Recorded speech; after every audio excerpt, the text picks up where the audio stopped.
ਸ੍ਰੀ ਅਕਾਲ। Punjabi radio USA ਸੁਣ ਰਹੇ ਦੇਖ ਰਹੇ ਸਾਰੇ ਹੀ ਸਰੋਤਿਆਂ ਤੇ ਦਰਸ਼ਕਾਂ ਨੂੰ ਜੀ ਆਇਆਂ ਨੂੰ ਆਖਦੇ ਹਾਂ ਪ੍ਰੋਗਰਾਮ ਅਪਡੇਟ ਅਮਰੀਕਾ 'ਚ। ਮੈਂ ਰਾਜਕਨਵੀਰ ਸਿੰਘ ਜੁੜ ਚੁੱਕੇ ਨੇ ਹਰਜੋਤ ਸਿੰਘ ਖਾਲਸਾ ਜੀ ਆਇਆਂ ਨੂੰ ਸਵਾਗਤ ਹੈ ਜੀ। ਸਤਿ ਸ੍ਰੀ ਅਕਾਲ।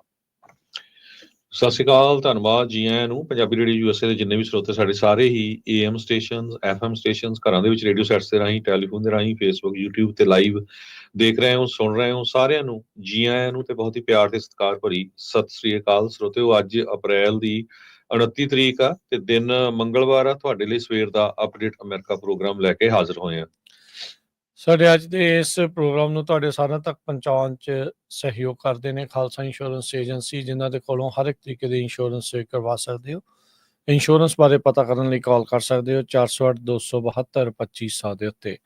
ਟਿਰਕੀਆਣਾ ਇਮੀਗ੍ਰੇਸ਼ਨ ਲਾ ਫਰਮ US ਇਮੀਗ੍ਰੇਸ਼ਨ ਦਾ ਹੋਵੇ ਕਿਸੇ ਵੀ ਤਰੀਕੇ ਦਾ ਕੰਮ, ਕਾਲ ਅਟਰਨੀ ਜੇ ਟਿਰਕੀਆਣਾ 415-909-0503।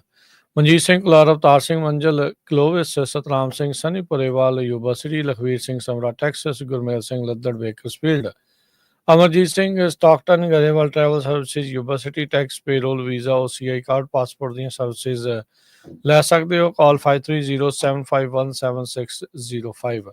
Harjeet Singh Lathrop, Gurmel Basi, Elk Grove, ਊੜਾ ਡੈਟ ਰਿਲੀਫ ਵਾਲੇ, ਨਿਰਮਲ ਸਿੰਘ ਮਾਨ, ਇਕਨੋਮਿਕ ਹਾਰਡਸ਼ਿਪ ਹੈ, ਬੈਂਕਰਪਸੀ ਤੋਂ ਬਚਣਾ ਹੈ, ਕਾਲ ਕਰੋ 8888889914। Harnek Singh Pabla, Renton Washington, Talwinder Singh Gill, Ravinder Basra, Jagdish Chauhan, Major Singh Sidhu, Binder Dhaliwal Bakersfield, Baljinder Nijjar Woodland, Paramjit Singh Dakha Berkeley. ਸਾਰਿਆਂ ਦਾ ਧੰਨਵਾਦ। ਜੇ ਤੁਸੀਂ ਵੀ ਇਸ ਪ੍ਰੋਗਰਾਮ ਨੂੰ ਸਪਾਂਸਰ ਕਰਨਾ ਚਾਹੁੰਦੇ ਹੋ, ਸੰਪਰਕ ਕਰ ਸਕਦੇ ਹੋ 408-722-7698 ਦੇ ਉੱਤੇ। ਜੀ, ਅੱਜ ਦੀਆਂ ਖਬਰਾਂ ਵੱਲ ਚੱਲੀਏ ਤੇ ਆਪਣੇ ਗੁਆਂਢੀ ਮੁਲਕ ਕੈਨੇਡਾ ਦੇ ਵਿੱਚ ਕੱਲ ਇਲੈਕਸ਼ਨ ਹੋ ਕੇ ਹਟੀ ਆ ਤੇ ਉੱਥੇ ਦੇ ਨਵੇਂ ਪ੍ਰਾਈਮ ਮਿਨਿਸਟਰ ਬਣਨ ਜਾ ਰਹੇ ਹੈਗੇ ਆ। ਜੋ 24ਵੇਂ ਪ੍ਰਾਈਮ ਮਿਨਿਸਟਰ ਸੀ, ਹੁਣ ਉਹ 25ਵੇਂ ਵੀ ਹੋਣਗੇ, ਮਾਰਕ ਕਾਰਨੀ। ਸੋ ਉਹਨਾਂ ਦੀ ਪਾਰਟੀ ਨੂੰ ਹੁਣ ਤੱਕ 373 ਦੇ ਵਿੱਚੋਂ 168 ਸੀਟਾਂ ਤੇ ਅੱਗੇ ਆ ਜਾਂ ਮਿਲ ਚੁੱਕੀਆਂ ਹੈਗੀਆਂ। ਸੋ ਮੈਜੋਰਟੀ ਲਈ 172 ਚਾਹੀਦੀਆਂ ਸੀ, ਥੋੜੀ ਜਿਹੀਆਂ ਘੱਟ ਹੈਗੀਆਂ। ਸੋ ਕੈਨੇਡਾ ਦੇ ਇਤਿਹਾਸ ਦੇ ਵਿੱਚ 2 ਮਹੀਨਿਆਂ ਦੇ ਵਿੱਚ ਜਿਹੜੀ ਪਾਰਟੀ ਬਿਲਕੁਲ ਡਾਊਨ ਸੀ, ਉਹ ਪ੍ਰੈਜ਼ੀਡੈਂਟ ਡੋਨਲਡ ਟਰੰਪ ਉਹਨਾਂ ਦੀਆਂ ਸਟੇਟਮੈਂਟਸ ਤੋਂ ਬਾਅਦ ਟੋਟਲੀ ਜਿਹੜੀ ਆ ਜਿੱਤ ਗਈ ਹੈਗੀ ਆ। ਪ੍ਰਾਈਮ ਮਿਨਿਸਟਰ ਮਾਰਕ ਕਾਰਨੀ, ਜਿਹੜੀ ਉਹਨਾਂ ਦੀ ਲਿਬਰਲ ਪਾਰਟੀ ਆ, ਉਹ ਹੁਣ ਪ੍ਰਾਈਮ ਮਿਨਿਸਟਰ ਬਣਨ ਜਾ ਰਹੇ ਆ। ਈਵਨ ਦੋ ਉਹਨਾਂ ਦੇ ਕੋਲ 172 ਸੀਟਸ ਨਹੀਂ ਹੋਈਆਂ, NDP ਦੇ ਕੋਲ 7 ਹੋਈਆਂ ਆ। ਹਾਲਾਂਕਿ NDP ਦੇ ਲੀਡਰ ਜਗਮੀਤ ਸਿੰਘ ਵੀ ਹਾਰ ਗਏ ਆ ਤੇ ਕੰਜ਼ਰਵੇਟਿਵ ਜਿਹੜੀ ਪਾਰਟੀ ਹੈਗੀ ਆ, ਉਹਨਾਂ ਦੇ ਲੀਡਰ ਪੀਅਰ ਪੋਲੀਵੇ, ਉਹ ਵੀ ਹਾਰ ਗਏ ਹੈਗੇ ਆ। ਹਾਲਾਂਕਿ ਉਹਨਾਂ ਨੂੰ ਕਾਫੀ ਜ਼ਿਆਦਾ ਜਿਹੜੀਆਂ ਸੀਟਸ ਆ ਉਹ ਮਿਲੀਆਂ ਹੈਗੀਆਂ। ਸੈਕੰਡ ਲਾਰਜੈਸਟ ਪਾਰਟੀ ਉਹ ਕੈਨੇਡਾ ਦੇ ਵਿੱਚ ਬਣੀ ਹੈਗੀ ਆ। ਮਾਰਕ ਕਾਰਨੀ ਹੁਣੀ ਇਹ ਕਿਹਾ ਵੀ ਜਿੱਤਣ ਤੋਂ ਬਾਅਦ ਵੀ ਪ੍ਰੈਜ਼ੀਡੈਂਟ ਟਰੰਪ ਹੁਣੀ ਸਾਡੇ ਮੁਲਕ ਨੂੰ ਤੋੜਨਾ ਚਾਹੁੰਦੇ ਹੈਗੇ ਆ ਤੇ ਇਹ ਕਦੇ ਵੀ ਨਹੀਂ ਵਾਪਰੂਗਾ। ਉਹਨਾਂ ਨੇ ਇਹ ਕਿਹਾ ਵੀ ਅਮਰੀਕਾ ਵਾਲੇ ਸਾਡੀ ਧਰਤੀ ਨੂੰ, ਸਾਡੇ ਰਿਸੋਰਸਸ ਨੂੰ, ਸਾਡੇ ਪਾਣੀ ਨੂੰ ਤੇ ਸਾਡੇ ਮੁਲਕ ਨੂੰ ਜਿਹੜਾ ਆ ਆਪਣੇ ਅੰਡਰ ਲੈਣਾ ਚਾਹੁੰਦੇ ਹੈਗੇ ਆ। ਇਹ ਉਹਨਾਂ ਨੇ ਆਪਣੇ ਵਿਕਟਰੀ ਸਪੀਚ ਕਿਹਾ, ਪਰ ਇਹ ਮੈਂ ਕਦੇ ਵੀ ਨਹੀਂ ਹੋਣ ਦੇਵਾਂਗਾ।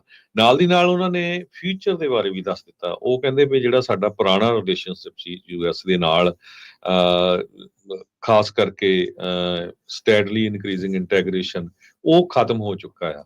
ਸੋ ਕਹਿੰਦੇ ਵੀ ਜਿਹੜਾ ਓਪਨ ਗਲੋਬ ਟ੍ਰੇਡ ਆ, ਜਿਸ ਨੂੰ US ਨੇ ਸ਼ੁਰੂ ਕੀਤਾ ਸੀ ਵਰਲਡ ਵਾਰ ਤੋਂ ਬਾਅਦ, ਸਾਡਾ ਰਲ ਕੇ ਜਿਹੜਾ ਚੱਲ ਰਿਹਾ ਸੀ, ਉਹ ਟੋਟਲੀ ਓਵਰ ਹੋ ਗਿਆ ਆ। ਸੋ ਇੱਕ ਤਰ੍ਹਾਂ ਦੇ ਨਾਲ ਉਹਨਾਂ ਨੇ ਆਉਣ ਵਾਲੇ ਸਮੇਂ ਦੇ ਵਿੱਚ ਐਜ਼ ਏ ਗਲੋਬਲ ਲੀਡਰ ਹੋਰ ਮੁਲਕਾਂ ਦੇ ਨਾਲ ਰਲ ਕੇ ਜਿਹੜਾ ਆ ਬਣਨ ਦੀ ਜਿਹੜੀ ਗੱਲ ਵੀ ਕੀਤੀ ਹੈਗੀ ਆ। ਤੇ ਕਹਿੰਦੇ ਵੀ ਅਮਰੀਕਾ ਵਾਲਿਆਂ ਨੇ ਸਾਨੂੰ ਬਿਟਰੇ ਕੀਤਾ ਹੈਗਾ ਤੇ ਅਸੀਂ ਇਸ ਨੂੰ ਕਦੇ ਵੀ ਨਹੀਂ ਭੁੱਲਾਂਗੇ। ਇਹ ਮਾਰਕ ਕਾਰਨੀ ਹੁਣੀ ਆਪਣਾ ਜਿਹੜਾ ਜਿੱਤ ਦਾ ਭਾਸ਼ਣ ਸੀ ਉਹਦੇ ਵਿੱਚ ਇਹ ਕੱਲ ਅਨਾਉਂਸ ਕੀਤਾ ਹੈ। ਪੋਲੀਵੇ ਜੋ ਸੀਜ਼ਨ ਪੋਲੀਟੀਸ਼ੀਅਨ ਆ ਕੰਜ਼ਰਵੇਟਿਵ ਪਾਰਟੀ ਦੇ, ਉਹ ਆਪਣੀ ਖੁਦ ਦੀ ਸੀਟ ਹਾਰ ਗਏ ਆ ਓਟਾਵਾ ਦੇ ਵਿੱਚ। 2004 ਤੋਂ ਹੀ ਮੈਂਬਰ ਪਾਰਲੀਮੈਂਟ ਬਣੇ ਹੋਏ ਹੈਗੇ ਆ, ਪਰ ਪਿਛਲੇ ਸਮੇਂ ਦੇ ਦੌਰਾਨ ਜਿਸ ਹਿਸਾਬ ਦੇ ਨਾਲ ਇੰਡੀਆ ਦੀ ਸਰਕਾਰ ਨੇ ਭਾਈ ਹਰਦੀਪ ਸਿੰਘ ਨਿੱਜਰ ਦਾ ਉੱਥੇ ਕਤਲ ਕੀਤਾ ਸੀ, ਹੋਰ ਸਿੱਖਾਂ ਨੂੰ ਮਾਰਨ ਦੀ ਕੋਸ਼ਿਸ਼ ਕੀਤੀ ਸੀ, ਉਸ ਇਸ਼ੂ ਨੂੰ ਲੈ ਕੇ ਇਹਨਾਂ ਦਾ ਜਿਹੜਾ ਸਟੈਂਡ ਆ ਉਹ ਜਸਟਿਨ ਟਰੂਡੋ ਦੇ ਅਗੇਂਸਟ ਹੀ ਰਿਹਾ। ਬਹੁਤ ਵਾਰ ਕਹਿੰਦੇ ਰਹੇ ਵੀ ਸਾਨੂੰ ਪ੍ਰੂਫ ਦਿਓ ਜੀ, ਝੂਠ ਆ ਜੀ, ਆਹ ਜੀ। ਹਾਲਾਂਕਿ ਐਂਡ ਜੇ ਚ ਆ ਕੇ ਫਿਰ ਉਹ ਕਾਫੀ ਗੁਰੂ ਘਰਾਂ ਚ ਵੀ ਜਾਂਦੇ ਰਹੇ। ਪਰ ਇੱਥੇ ਇਹ ਲੱਗਦਾ ਹੈ ਕਿ ਲਿਬਰਲ ਪਾਰਟੀ ਨੂੰ ਜੋ ਜਸਟਿਨ ਟਰੂਡੋ ਨੇ ਸਿੱਖਾਂ ਦੇ ਹੱਕ ਦੇ ਵਿੱਚ ਨਾਅਰਾ ਮਾਰਿਆ ਸੀ, ਉਹਨਾਂ ਨੇ ਬਹੁਤ ਵੱਡੀ ਜਿਹੜੀਆਂ ਵੋਟਾਂ ਦਿੱਤੀਆਂ ਹੈਗੀਆਂ। 22 ਪੰਜਾਬੀ ਜਿਹੜੇ ਆ ਮੈਂਬਰ ਪਾਰਲੀਮੈਂਟ ਬਣੇ ਹੈਗੇ ਆ। ਸੋ ਰਿਕਾਰਡ ਤੋੜ ਵੋਟਾਂ ਪਈਆਂ, 7.3 ਮਿਲੀਅਨ ਵੋਟਾਂ ਉੱਥੇ ਪਈਆਂ। ਕਹਿੰਦੇ ਵੀ 25% ਵੱਧ ਪਈਆਂ 2021 ਦੀ ਇਲੈਕਸ਼ਨ ਨਾਲੋਂ। ਇਹ ਹਰਜੋਤ ਸਿੰਘ ਜੀ ਐਡਵਾਂਸਡ ਵੋਟਿੰਗ ਆ, ਉਦਾਂ ਓਵਰਆਲ ਨੰਬਰ ਤਾਂ ਇਸ ਤੋਂ ਕਾਫੀ ਜ਼ਿਆਦਾ ਵੱਧ ਹੈਗਾ ਆ, ਜਿਹੜਾ ਸਾਰੀਆਂ ਜਿਹੜੀਆਂ ਉਹ ਮਿਲਾ ਲਿਆ ਜਾਣ, ਕਿਉਂਕਿ 8.3 ਮਿਲੀਅਨ ਤਾਂ ਲਿਬਰਲਸ ਨੂੰ ਪੈ ਗਈਆਂ ਤੇ ਕੰਜ਼ਰਵੇਟਿਵ ਨੂੰ 7.9, ਬਲਾਕ ਵਾਲਿਆਂ ਨੂੰ 1.2 ਤੇ ਨਿਊ ਡੈਮੋਕ੍ਰੇਟ ਪਾਰਟੀ ਨੂੰ ਵੀ ਜਿਹੜੀਆਂ 1.2 ਮਿਲੀਅਨ ਵੋਟਾਂ ਜਿਹੜੀਆਂ ਉਹ ਪਈਆਂ। ਸੋ ਓਵਰਆਲ ਜੇ ਦੇਖਿਆ ਜਾਵੇ ਤਾਂ ਤਕਰੀਬਨ 17 ਤੋਂ 18 ਮਿਲੀਅਨ ਜਿਹੜੀ ਵੋਟ ਆ ਉਹ ਓਵਰਆਲ ਪਈ ਹੈਗੀ ਆ ਜੀ। ਸੋ ਬਹੁਤ ਸਾਰੇ ਕੈਨੇਡਾ ਦੇ ਲੋਕ ਇਹ ਕਹਿ ਰਹੇ ਆ ਵੀ ਜਿਹੜੇ ਅਮਰੀਕਾ ਆ ਉਹ ਕੱਲੀ ਇਕਨੋਮਿਕ, ਮਿਲਟਰੀ ਤੇ ਪੋਲੀਟੀਕਲ ਪਾਰਟਨਰ ਨਹੀਂ ਹੋਣਾ ਚਾਹੀਦਾ ਸਾਡਾ। ਸੋ ਹੋਰ ਮੁਲਕ ਵੀ ਜਿਹੜੇ ਆ ਸਾਡੇ ਪਾਰਟਨਰ ਹੋਣੇ ਚਾਹੀਦੇ ਆ, ਤਾਂ ਕਿ ਇੱਕ ਪੋਲੀਟੀਕਲ ਚੇਂਜ ਇੱਕ ਕੰਟਰੀ 'ਚ ਹੋ ਜਾਏ, ਉਹਦੇ ਨਾਲ ਜਿਹੜਾ ਅਸਰ ਆ ਉਹ ਬਹੁਤ ਜ਼ਿਆਦਾ ਪਵੇ ਜੀ। ਸੋ ਹੁਣ ਜੇ ਤੁਸੀਂ ਇਹਦੇ ਤੇ ਕੁਝ ਬੋਲਣਾ, ਫਿਰ ਮੈਂ ਜਿਹੜੇ ਜੀ ਆਪਣੇ ਪੰਜਾਬੀ ਹਰਜੋਤ ਸਿੰਘ ਜੀ ਹੈਗੇ ਆ। ਬਿਲਕੁਲ, ਇਹਦੇ ਵਿੱਚ ਜਿੱਦਾਂ ਤੁਸੀਂ ਦੱਸਿਆ, ਮਾਰਕ ਕਾਰਨੀ ਇਸ ਟਾਈਮ ਲਿਬਰਲ ਪਾਰਟੀ ਦਾ ਟੌਪ ਦਾ ਲੀਡਰ ਬਣ ਕੇ ਜਿਹੜਾ ਉਹ ਉੱਭਰ ਆਇਆ ਆ। ਰੀਜ਼ਨ ਇਹ ਵੀ ਜਿਹੜੀ ਪਾਰਟੀ ਬਿਲਕੁਲ ਥੱਲੇ ਲੱਗੀ ਸੀ ਉਸ ਨੂੰ ਟਰਨ ਅਰਾਊਂਡ ਉਸਨੇ ਕੀਤਾ ਤੇ ਟਰਨ ਅਰਾਊਂਡ ਕਰਕੇ ਬਾਅਦ ਦੇ ਵਿੱਚ ਜਿੱਤ ਦੇ ਵੱਲ ਨੂੰ ਲੈ ਗਿਆ। ਜੇ ਦੱਸਦੇ ਜਾਈਏ ਲੇਟੈਸਟ ਆંકੜਾ ਹਰਜੋਤ ਸਿੰਘ ਜੀ ਸ਼ੇਅਰ ਕਰ ਦਈਏ ਵੀ ਕੌਣ ਕਿੰਨੀਆਂ ਜਿਹੜੀਆਂ ਉਹ ਸੀਟਾਂ ਦੇ ਉੱਤੇ ਆ। 168 ਸੀਟਾਂ, 172 ਚਾਹੀਦੀਆਂ ਹੈ ਕਿਸੇ ਨੂੰ ਵੀ ਸਰਕਾਰ ਬਣਾਉਣ ਦੇ ਲਈ। 168 ਦੇ ਉੱਤੇ ਲਿਬਰਲ ਨੇ, 144 ਕੰਜ਼ਰਵੇਟਿਵ, ਬਲਾਕ ਕਿਊਬੈਕ ਵਾਲੇ 23, ਨਿਊ ਡੈਮੋਕ੍ਰੇਟ ਪਾਰਟੀ ਵਾਲੇ 7 ਤੇ ਜਿਹੜੀ ਗ੍ਰੀਨ ਪਾਰਟੀ ਆ ਉਹਨਾਂ ਨੂੰ 1 ਸੀਟ ਉਹਨਾਂ ਦੀ ਝੋਲੀ ਦੇ ਵਿੱਚ ਪਈ ਹੈਗੀ ਆ। ਜਿੱਦਾਂ ਤੁਸੀਂ ਦੱਸਿਆ ਜਗਮੀਤ ਸਿੰਘ ਆਪਣੀ ਰਾਈਡਿੰਗ ਹਾਰ ਗਏ, ਪੀਅਰ ਪੋਲੀਵੇ ਉਹ ਵੀ ਆਪਣੀ ਰਾਈਡਿੰਗ ਹਾਰ ਗਏ ਆ। ਜਗਮੀਤ ਸਿੰਘ ਨੇ ਆਲਰੇਡੀ ਅਸਤੀਫਾ ਜਿਹੜਾ ਉਹ ਦੇ ਦਿੱਤਾ। ਉਹ ਕਹਿੰਦੇ ਵੀ ਮੈਂ ਹੁਣ ਪਾਰਟੀ ਦਾ ਲੀਡਰ ਨਹੀਂ ਰਹੂੰਗਾ। 24 ਸੀਟਾਂ ਦੇ ਨਾਲ, 24 ਐਮਪੀਆਂ ਦੇ ਨਾਲ ਇਸ ਇਲੈਕਸ਼ਨ ਦੇ ਵਿੱਚ ਆਏ ਸੀ ਤੇ 7 ਦੇ ਨਾਲ ਜਿਹੜਾ ਉਹਨਾਂ ਨੂੰ ਘਰੇ ਜਾਣਾ ਪੈਣਾ। ਅਜੇ ਵੀ ਕੁਛ ਜਿਹੜੀਆਂ ਹਰਜੋਤ ਸਿੰਘ ਜੀ ਜਿਹੜੀਆਂ ਸੀਟਾਂ ਨੇ ਉਹਨਾਂ ਦੇ ਵਿੱਚ ਬਹੁਤ ਥੋੜਾ ਅੰਤਰ ਵੋਟਾਂ ਦਾ ਹੈਗਾ ਆ। ਲਿਬਰਲਸ ਇਹ ਉਮੀਦ ਕਰ ਰਹੇ ਆ ਵੀ ਜਿੱਥੇ ਜਿੱਦਾਂ ਬਲਾਕ ਕਿਊਬੈਕ ਵਾਲੇ 28 ਵੋਟ ਨਾਲ ਲੀਡ ਕਰ ਰਹੇ ਆ, ਅਖੀਰਲੀ ਜਿਹੜੀ ਪੇਟੀ ਐਡਵਾਂਸ ਵੋਟਿੰਗ ਵਾਲੀ ਉਹ ਖੁੱਲਣੀ ਆ ਅਜੇ। ਸੋ ਇਹ ਆંકੜਾ ਜਿਹੜਾ ਹਰਜੋਤ ਸਿੰਘ ਜੀ ਚੇਂਜ ਹੋ ਸਕਦਾ ਆ। ਇਹ ਜਿਹੜਾ ਉਹ ਦੱਸਦੇ ਆਪਣੇ ਜਿਹੜੇ ਸਾਰੇ ਹੀ ਦਰਸ਼ਕਾਂ ਤੇ ਸਰੋਤਿਆਂ ਨੂੰ ਦੱਸਦੇ ਜਾਈਏ। ਸੋ ਇਹ ਨੰਬਰ ਜਿਹੜੇ ਆ ਇਹ ਫਾਈਨਲ ਨੰਬਰ ਨਹੀਂ ਆ। ਸੋ ਅੱਜ ਸ਼ਾਮ ਤੱਕ ਕਹਿੰਦੇ ਵੀ ਉੱਥੇ ਕਨਫਰਮ ਹੋ ਜਾਊਗਾ ਕੌਣ ਐਕਚੁਅਲ ਦੇ ਵਿੱਚ ਜਿੱਤ ਗਿਆ, ਕੌਣ ਜਿਹੜਾ ਆ ਉਹ ਰਹਿ ਗਿਆ। ਸੋ ਕੁਛ ਜਿਹੜੀਆਂ ਸੀਟਸ ਆ ਉਹਨਾਂ ਨੂੰ ਕਾਲ ਨਹੀਂ ਕੀਤਾ ਗਿਆ ਹੈਗਾ। ਸੋ ਜੇ ਓਵਰਆਲ ਦੇਖਿਆ ਜਾਵੇ 13 ਜਿਹੜੀਆਂ ਲੀਡਿੰਗ ਦੇ ਵਿੱਚ ਲਿਬਰਲ ਨੇ, 11 ਦੇ ਵਿੱਚ ਕੰਜ਼ਰਵੇਟਿਵ, 2 ਦੇ ਵਿੱਚ ਕਿਊਬੈਕ ਵਾਲੇ ਬਲਾਕ ਕਿਊਬੈਕ ਤੇ 2 ਦੇ ਵਿੱਚ ਹੀ ਜਿਹੜੇ NDP ਵਾਲੇ ਆ। ਸੋ ਇਹਨਾਂ ਸਾਰਿਆਂ ਦੇ ਨਤੀਜਿਆਂ ਦੇ ਵਿੱਚ ਥੋੜਾ ਬਹੁਤਾ ਉਲਟ ਫੇਰ ਜਿਹੜਾ ਉਹ ਹੋ ਸਕਦਾ ਹੈਗਾ ਆ। ਸੋ ਇਹ ਜਿਹੜਾ ਇਸ ਟਾਈਮ ਆਪਣੇ ਸਾਹਮਣੇ ਜਿਹੜਾ ਉਹ ਰਿਪੋਰਟ ਕੀਤਾ ਜਾ ਰਿਹਾ। ਤਕਰੀਬਨ ਸਾਰੀਆਂ ਹੀ ਰਾਈਡਿੰਗਸ ਦੇ ਵਿੱਚ ਇੱਕ ਪੇਟੀ ਜਿਹੜੀ ਆ ਉਹ ਖੁੱਲਣ ਵਾਲੀ ਬਾਕੀ ਆ ਤੇ ਉਹਦੇ ਵਿੱਚ ਕਹਿੰਦੇ ਵੀ ਐਡਵਾਂਸਡ ਸ਼ਾਇਦ ਜਿਹੜੀ ਪੋਲਿੰਗ ਹੋਈ ਸੀ ਉਹ ਜਿਹੜੀ ਕਾਊਂਟ ਹੋਣੀ ਆ। ਸੋ ਕਿਤੇ ਉਲਟ ਫੇਰ ਵੀ ਆਪਾਂ ਨੂੰ ਦੇਖਣ ਨੂੰ ਮਿਲ ਸਕਦਾ ਆ।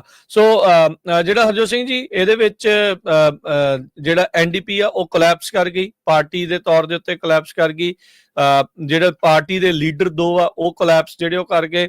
ਅਮਰੀਕਾ ਵਾਂਗ ਇਹ ਜਿਹੜੀ ਇਲੈਕਸ਼ਨ ਆ ਕੈਨੇਡਾ ਦੇ ਵਿੱਚ 2 ਪਾਰਟੀ ਇਲੈਕਸ਼ਨ ਜਿਹੜੀ ਉਹ ਓਵਰਆਲ ਬਣ ਕੇ ਜਿਹੜੀ ਉਹ ਰਹਿ ਗਈ। ਲਿਬਰਲਸ ਤੇ ਕੰਜ਼ਰਵੇਟਿਵ ਦੇ ਵਿੱਚ ਜਿਹੜਾ ਉਹ ਪੇਚਾ ਪੂਰਾ ਕਹਿ ਲਓ ਵੀ ਸਿਰੇ ਦਾ ਜਿਹੜਾ ਇਸ ਦੇ ਵਿੱਚ ਪਿਆ ਹੈਗਾ ਆ।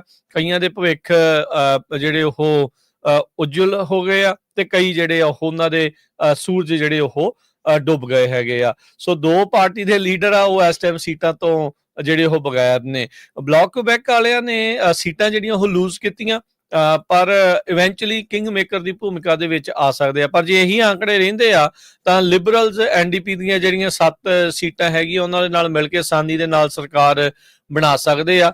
ਬਲਾਕ ਕਿਊਬੈਕ ਵਾਲਿਆਂ ਦੀ ਉਹਨਾਂ ਨੂੰ ਜ਼ਰੂਰਤ ਨਹੀਂ ਪਊਗੀ। ਕਹਿੰਦੇ ਗ੍ਰੇਟਰ ਟੋਰਾਂਟੋ ਏਰੀਆ ਦੇ ਵਿੱਚ ਸਭ ਤੋਂ ਵੱਡਾ ਜਿਹੜਾ ਉਹ ਫੇਰ ਬਦਲ ਹੋਇਆ ਹੈਗਾ ਆ ਓਨਟਾਰੀਓ ਇਸ ਵਾਰ ਲਿਬਰਲ ਜਿਹੜਾ ਆ ਉਹ ਹੋ ਨਿਬੜਿਆ। ਲਿਬਰਲਸ ਨੇ ਤਕਰੀਬਨ ਸਾਰੇ ਹੀ ਪ੍ਰੋਵਿੰਸਿਸ ਦੇ ਵਿੱਚ ਆਪਣੀ ਜਿੱਤ ਜਿਹੜੀ ਉਹ ਦਰਜ ਕੀਤੀ ਹੈਗੀ ਆ। ਸੋ ਇਹ ਓਵਰਆਲ ਇੱਕ ਵੱਖਰੀ ਨਵੀਂ ਚੀਜ਼ ਜਿਹੜੀ ਇਸ ਟਾਈਮ ਦੇਖਣ ਨੂੰ ਮਿਲੀ ਆ।